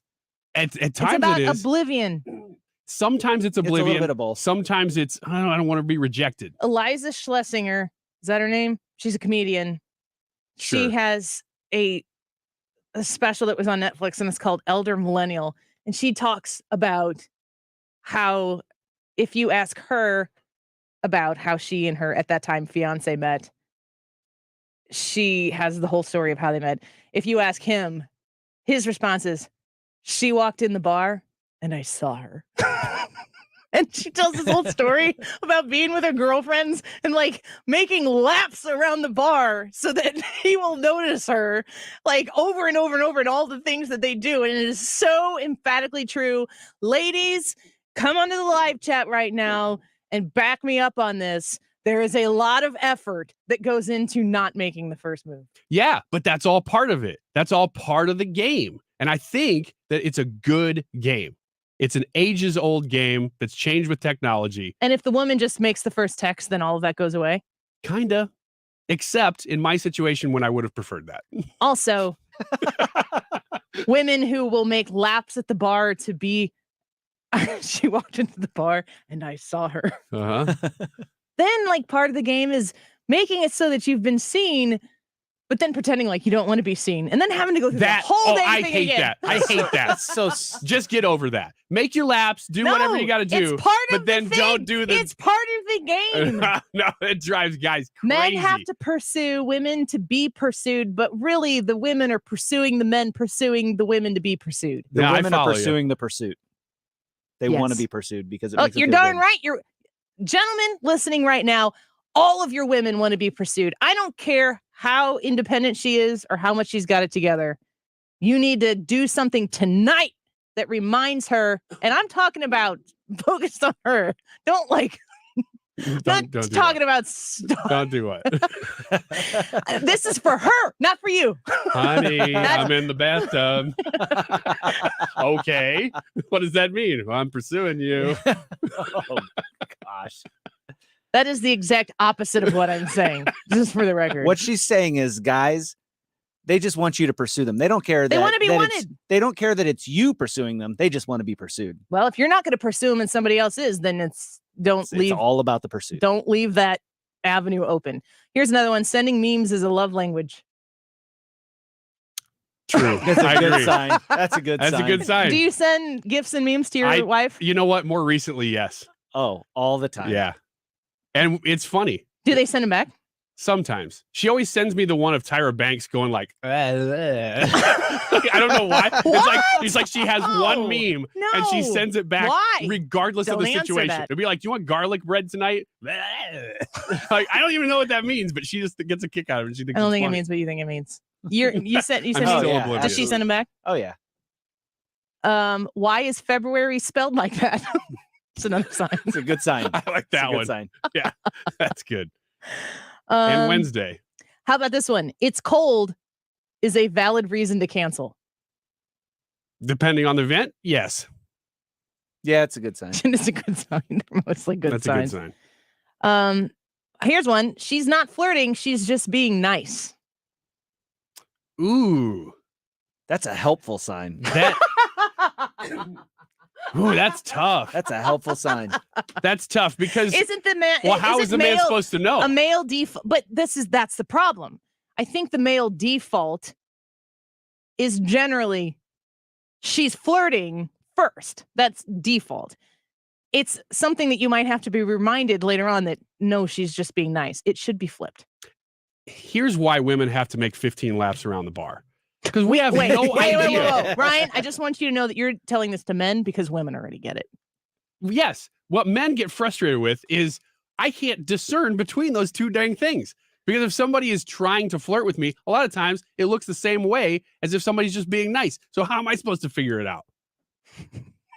I agree with that sign. Saying, Brad? No, I already said that's a good sign. No, you said that's helpful. That's a helpful sign too. And that makes it a good sign. It's still frustrating. I'm with Ryan on this one. It's frustrating. You know, you do the 15 laps, but then there's somebody else out there just being nice, undermining all the work you're doing to do those 15 laps. Exactly, Brad. And I'm years past this now, but it's still true. Here's the thing. At the end of the day, the girls are like, he just doesn't understand. It's like you have drawn a squiggly line. Like girls are like, I made him this very easy graph. And it's that meme of that guy holding up the with all the strings and all that stuff going all over the place. It's like I made it plain to him. The serial killer wall. Yeah. And then the guys are going, June on Facebook says a man chases a girl until she catches him. That's a good sign. That's a good sign. She should hold that up as a sign. Yep. Here's another one. Saying happy Monday doesn't work. Unless it's got Garfield on it, I agree. That's a good sign. Good sign. Here's one specifically for you, Ryan. Thrifted clothes shouldn't cost as much as new ones. Do they? Oh, no. Like you're doing it wrong. You know what? There are stores, though, that I don't shop at these stores, obviously. But there are stores that I think do like that. Places with new things? No, not new. No. I mean thrift stores that they're so deluxe thrift. I think it's mostly women's clothing that they do because guys just don't But care. It might be high end. It is. Yeah. I can't remember the names of them because I don't go there, but they do exist. And my wife drops off clothes and they're like, yeah, we'll give you $1 for it. And then we'll turn around and charge $50 for it. That drives me crazy. And I don't shop there because of that. I'm not getting my blouse there. Okay. So here's another one. Why do men only post twice a year? Did you say post? Post. On social media? On, like, let's say Facebook or Instagram. You post a little bit more. It's usually just about you, though, Ryan. Well, what's it supposed to be about? I don't know. But I mean, it's just like funny things that you said that you found funny. Oh, yeah. Hey, I said this. I want the world to know it. I want it to be documented. I want it to come back in a couple years. Brad, you're on Facebook, but you don't use it. I don't really use it. I never really had high-speed internet growing up, so I never got into the social media. And as a matter of fact, the only reason I have a Facebook is because my friend made it for me while I was in college. And so, but I post on Twitter all the time. So outside of Twitter, because Twitter is just so fast-paced, right? And like things are gone into the page 2 of Google abyss so quickly. What in your mind, Ryan, makes you go, I should put this on Facebook? Pretty much, okay. If it's going to increase my algorithm enough that when I need to sell another book, people will click on it. Yeah. Because Facebook's like, well, if you post more, you get seen by more people. So I kind of just keep it up every now and then, just so Facebook's like, yeah, we'll give this guy a bump when he releases another book. What about you? We're about to go live on this podcast, and that's what makes me post it. So you have a very not self-centered, but self-reflective use of it. Is that saying that women use Facebook more in general? Is that what the implication is? I think statistically it's proven. Really? Oh, I wouldn't have known that.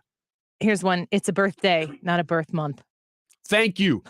Very much agree. Hey, and I'm okay with birth week too, but the birth month thing, it's getting out of hand. Yeah, that's a good sign. Guess what April is? No, it's not. Late April is, right? I am. Are you a birth month? Heck no. Oh, okay. No. We barely do any. I mean, I don't even remember my birthday last year. Annie seems to be more of a birth like 20 minutes. Yeah. Great. I'm older. Moving on. Okay. Last one. If a baby waves at you, you better wave back. Oh yeah, good sign. All right. I like do that with a sign. These make me very happy to read these. We're going to take a quick break. When we come back, we're going to get the summation from Hannah of the YouTube live chat poll. Get your vote in here in the next couple minutes before Hannah comes in and gives us the results and reads some of your comments, your reactions to it. Could the open Missouri Senate seat be won by a Democrat? That YouTube live chat poll when we come back. Don't go away. The Annie Frey Show is streaming online. Watch us live on YouTube and subscribe. Show. Some models here with us. I think a lot of us thought this Albert talk was just sort of pie in the sky, but it happened, Frank, didn't it? It did. But, Mark, it's like a bookends to a perfect storm to end his career in St. Louis. Weekdays from 3 to 6 on 97.1 FM Talk. Stewart's American Mortgage, the Bagel Loan guy, is going to help you navigate your home mortgage refinance or even that purchase that you're looking to make. If you're shopping for a new home right now, there's no better person out there to do that. You can call him, you can text him at 314-324-4440. Now, why Stewie? Because he has the Bagel Loan. He's the only guy out there who has the Bagel Loan. Stewart's American Mortgage and the Bagel Loan is the way to go. When you use the Bagel Loan for your refinance or when you use the Bagel Loan for your home purchase, you pay zero in fees that every other lender out there is going to charge you for. This is going to make you a much more competitive buyer if you're looking to purchase. It's going to make it much, much more affordable and basic economic common sense when you're going through that refinance. Take out cash, the high equity that you likely have in your home right now for a home improvement or to pay off other high interest debt that you may be experiencing. Reach out to Stewie and Stewart's American Mortgage at 314-324-4440, 314-324-4440. Google the Bagel Loan, NMLS number 226715. I'm Thomas Helbig with the Retirement Advisory Group. I'm proud to say we are a family business. Through innovative financial tools, my nephew Bob and I are committed to making sure your retirement nest egg is kept safe from market declines.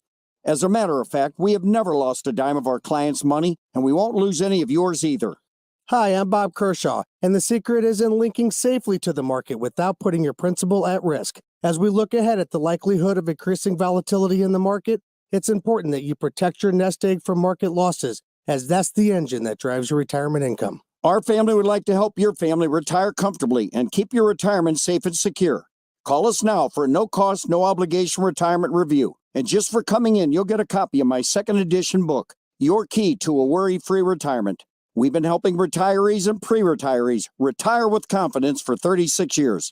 Call us now at 314-993-9494 or online at retirementkey.com. That's retirementkey.com. Looking to sell your house without all the hassle and pricey repair costs? Great, because Chris Buys Homes in St. Louis loves buying fix-up homes in any condition, as is, no fees and no commissions. Call 314-782-8000, and Chris Buys Homes in St. Louis will give you a cash offer right now. No strings attached. We buy inherited houses, divorce houses, trashed houses, even those my tenant won't pay rent houses. Call Chris at 314-782-8000 and find out how easy it is to work with us. That's 314-782-8000. Do you think your home will be difficult to sell? Easy. Our team will provide you with personal guidance through our short and simple process to turn your house into a pile of gold. Just call Chris at 314-782-8000. 314-782-8000. That's 314-782-8000. And let Chris worry about everything.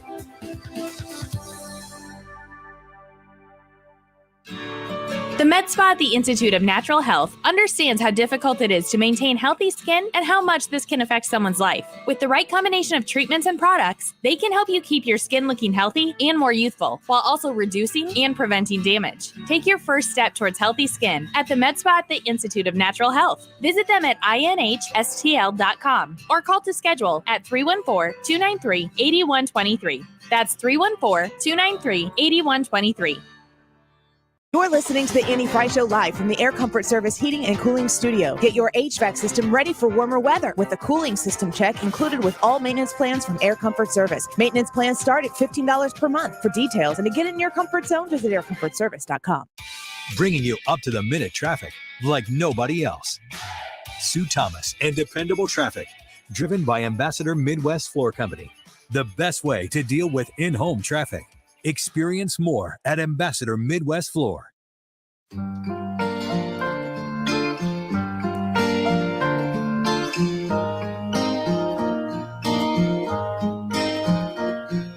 Once there was this kid. This is the Annie Frey Show. Follow Annie on Twitter at Annie Frey Show. School, but when he finally came back, his hair had turned from black into bright white. Welcome back to the Annie Frey Show. Happy Tuesday. Glad that you're here with us. A reminder, you can subscribe to the Annie Frey Show podcast pretty much wherever you get your podcasts from. And you can hear the likes of Dr. Jay Richards, who is with the Heritage Foundation, talking to us about the Keep Our Kids Safe bill that has to do with children online and their access to information and the pursuit that these social media companies can make towards our kids to target them with specific information. So that took place at 12:25. We talked to Jim Carafano, of course, because it's Tuesday, with Heritage Foundation about lots of the foreign policy and national security issues facing the United States, and Robert Cahaly, who is the chief pollster at the Trafalgar Group, about that Missouri primary that is taking place right now and how these Republican primary candidates fare against their Democratic opponents. So you can listen to that interview that took place at about 1:25. Hannah's in studio with us right now with our own little completely non-scientific poll on the Annie Frey YouTube channel. Yes. So the poll today was, could the open Missouri Senate seat be won by a Democrat? We had 107 votes on the poll. 54% of the poll said no, it won't be won by a Democrat. Yes. And then 46% of the people said yes, it That's will be pretty won. close. It will. And I will say at the very beginning of the show, the numbers were completely different. It was like 75% no. Yeah. So we put the they've poll up changed a lot. the evening before at some point, and I always tweet out the poll once it's up. You can usually start voting on it the evening before on the Annie Frey YouTube channel and get your vote in early. But so 56% said it won't be won by a Democrat. 54% said it won't be won by a Democrat. Does that surprise you at all, Ryan? Is that close? No, that's about what the polling suggested the results would be of an actual race. So it's actually pretty closely in line with polling, which says it's a pretty good poll. I actually thought that it would heavily favor, yes, it could be won by a Democrat, especially with our audience and the way we tend to get feedback based on the different candidates and when they're in the news and how the people who have come on the show and so on. So what kind of comments did we get from people who are listening? We have a few comments. Eric from YouTube says, I voted no, but obviously anything is possible. I just don't see how the given you can say crap happening in politics. It goes blue 2 years from now, 4 years from now, more possible. Mark from YouTube says, if you think the Senate seat up for grabs is safe, think again. Texas is very rapidly becoming purple. They are hitting our local elections first and then building a name for themselves. And then FR from YouTube says, I voted yes, but I think there are ranges of possibility, 0 to 100%. I think the most Senate seat is going blue, less than 20%, but likely could. That's a pretty good assessment, I think. Yeah. Do you think endorsements matter much? You know, we were talking about how Hawley had endorsed Vicky Hartzler and Ted Cruz endorsed Eric Schmidt. They matter in a huge way for money, not for public persuasion. And if you get endorsements and then all of a sudden the people in the Hawley camp, now if that money follows Hartzler, then that matters because Hartzler has a bigger ability to get herself in front of people by being in ads that you see on TV or before a YouTube video that you launch or, radio ads. This is like St. Louis market, the Kansas City market. If you're trying to run ads to reach people, these are pretty expensive markets to be in. The smaller markets that are across the state, you can get yourself into those a little bit easier, but they all take dollars to be able to advertise. And if an endorsement from the Hawley camp, he's successfully won multiple elections here for different things. He's going to have a group of supporters who are going to hear that and then likely follow his lead. Not necessarily every time, but it certainly would have an effect on funneling campaign funds towards a candidate. And that's kind of the name of the game. I saw a report this morning from Washington Examiner that said that Trump was poised to give endorsements in 3 Senate races: Pennsylvania, Ohio, and Missouri. We don't know who he's going to endorse, but it said that he was close to doing that. I would love it if it was Billy Long. Wouldn't that be something? His comment about, like, it literally said in the thing, this is not an endorsement, but have you seen this guy? This is pretty crazy. Did you see this was almost the poll question. I was messaging with Brad last night and I'm like, I don't know what to do because I don't want to ask poll questions that I already know what you're going to say. Right. Or if I ask it and then I think I know what you're going to say and it goes the other way, then that's good to keep me focused on how I do the show. But Donald Trump hit a hole in one. Mm-hmm. Do you believe it? Yeah. Do you believe it, Brad? Sure, he golfs enough. Hannah? Yeah, I believe it. I do too. Why would you not? All of the reports that I saw, like the New York Post one says Trump claims he hits hole in one. Oh, Yes, right. Fox News said Trump says he hit hole in one. Why is the story not Trump hits hole in one? He was Right. there with like Ernie Els among other pro golfers. Is Trump gonna? I mean, that doesn't even make sense. Yeah, are you going to pay off Ernie Els? Hey, everybody, let's create a lie. completely inconsequential thing to be Yeah. like, we're gonna dunk on Trump for this, but it just shows how hungry So they are. ridiculous. It's a completely inconsequential thing, but we don't have 2 sources to corroborate the story, so we can't run with it. Yeah, media ethics. I just think it's very like if Barack Obama hit a hole in one. Yeah, Barack Obama Can you claims imagine? he hit a hole Well, in one. just I mean, can you imagine how they would cover it? Oh, yeah. It would be like a big Joe Biden BFD, if you know what I mean. Yeah. Like Obamacare. They would cover it like North Korea covers dear leader doing something awesome. Yeah, that's an assessment. a I good agree point. with it. But Trump, he's got video of it. Does he? He's walking. I mean, like he would have had to have somebody plant Oh, yes. a golf ball. Yes. I'm going to need you to put a golf ball on hole number 5 on the blah, blah, blah course. And I'm going to walk up to it and pick it up and act like I did it myself. Like, Yes. I think that the world can handle that Donald Trump actually hit a hole in one. I think we're there. Yeah, it would have been Barack Obama hits a hole in one like he did for 8 years. Yeah. Barack Obama hits a hole in one without even using his golf club. Yeah. The man's a god. He shot it out of his mouth like a Trump marshmallow. claims that he hits a hole in one. You people just, you know what you need to do? You need to have a margarita, go to kickboxing class, and we'll be back on Monday. Mark Reardon Show coming up next. Don't go away.